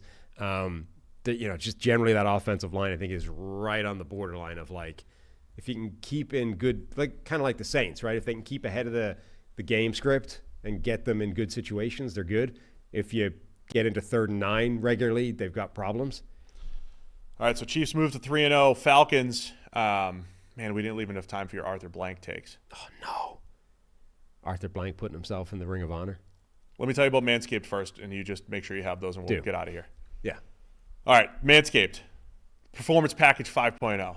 Yes. 5.0 Ultra. This is huge. It's your all-in-one grooming playbook, from keeping things sharp down below with the Lawnmower 5.0 Ultra to taking care of those rogue nose and ear hairs with the Weed Whacker 2.0. This is the lineup that'll keep you looking and feeling like a champ on and off the field. Join the 10 million men worldwide who trust Manscaped and get ready for kickoff by heading over to manscaped.com. Use the code MIKE20 for 20% off plus free shipping. Again, it's manscaped.com. Code is MIKE20, MIC20. You get 20% off plus free shipping. There's some free gifts included. Performance Package 5.0 Ultra has all the grooming, but also the Boxers 2.0 Midnight Bravo in the Shed 2.0 toiletry bag. Premium gear to ensure you're always ready for action, whether at home or on the road. Again, that's manscaped.com. Use the code MIKE20, MIC20, 20% off plus free shipping from our friends over at Manscaped. Yeah, Tyler's kicking us out. I haven't got one of these yet, but they have a dome shaver, which I'm going to need to try. Even if they don't send me one, I'm going to have to go buy one using our promo code MIKE20. I can't wait to see how well Shave the dome. All right, so I want to go on this billionaire rant, and then Tyler can just play music and cut us off when we need to be out of here, right? Monday Night Football, 2 games tonight. Enjoy it. We'll be back on Wednesday while Sam talks about Arthur Blank putting himself into the Ring of Honor for the Falcons. Just top-tier billionaire, right? The man puts himself into his Ring of Honor, right? Elite-level billionaire. Even Jerry Jones hasn't had the balls to do that, right? And I was like, okay, maybe I'm being harsh on the man. Maybe that's a common thing. 14 or 15 teams have ownership in their Ring of Honor somewhere, right? But they're almost all like the last owner that invented the team, and the new owner is like, let's recognize the pioneer, yeah? As far as I can tell, he is now the 3rd owner that has put himself into the team's Ring of Honor. Good research overnight here. The previous 2 were also founders of the team, right? So it was Jim Irsay's dad, Robert Irsay, and Bud Adams Jr., the Titans Houston Oilers owner, right? So they were the founder and owner and had been there for like 90-odd years, right? Arthur Blank bought the team in 2002. He's owned it for 20 years, during which time they've won nothing. And he's like, Yeah, it feels about right. I feel like I'm Hall of Fame worthy now. I'm going to put myself in. I'm going to get Samuel L. Jackson to announce it. On Sunday Night Football. I'm going to have Warwick Dunn slip the jacket on me, and then I'm going to wave to the crowd. It's just elite level billionairing. I sent you the Shaq meme, you know? I owe Arthur Blank a billionairing apology. I was not familiar with the potency of his game. That is amazing. In addition to whatever else we've heard. I'm going to put myself in the Ring of Honor. I feel like We're I to see, deserved right, it. we need tune in Wednesday when Sam gives his billionaire rankings. I mean, he shot I put right you up on the spot. rankings. I put Wednesday show billionaire rankings. We have Kalen Kaler's got a great story about stealing cap space on Wednesday. So Wednesday show. He was Tune in. mid-tier up until this, and he shot right up into the top 3 based off this alone. And shout out to Prize Picks. We'll have our lineups ready for Wednesday and Thursday this week as well. Prize Picks for presenting Check the Mic. Thanks to everybody for tuning in. Hit the thumbs up. Subscribe on the way out. We'll see you again on Wednesday with more Check the Mic.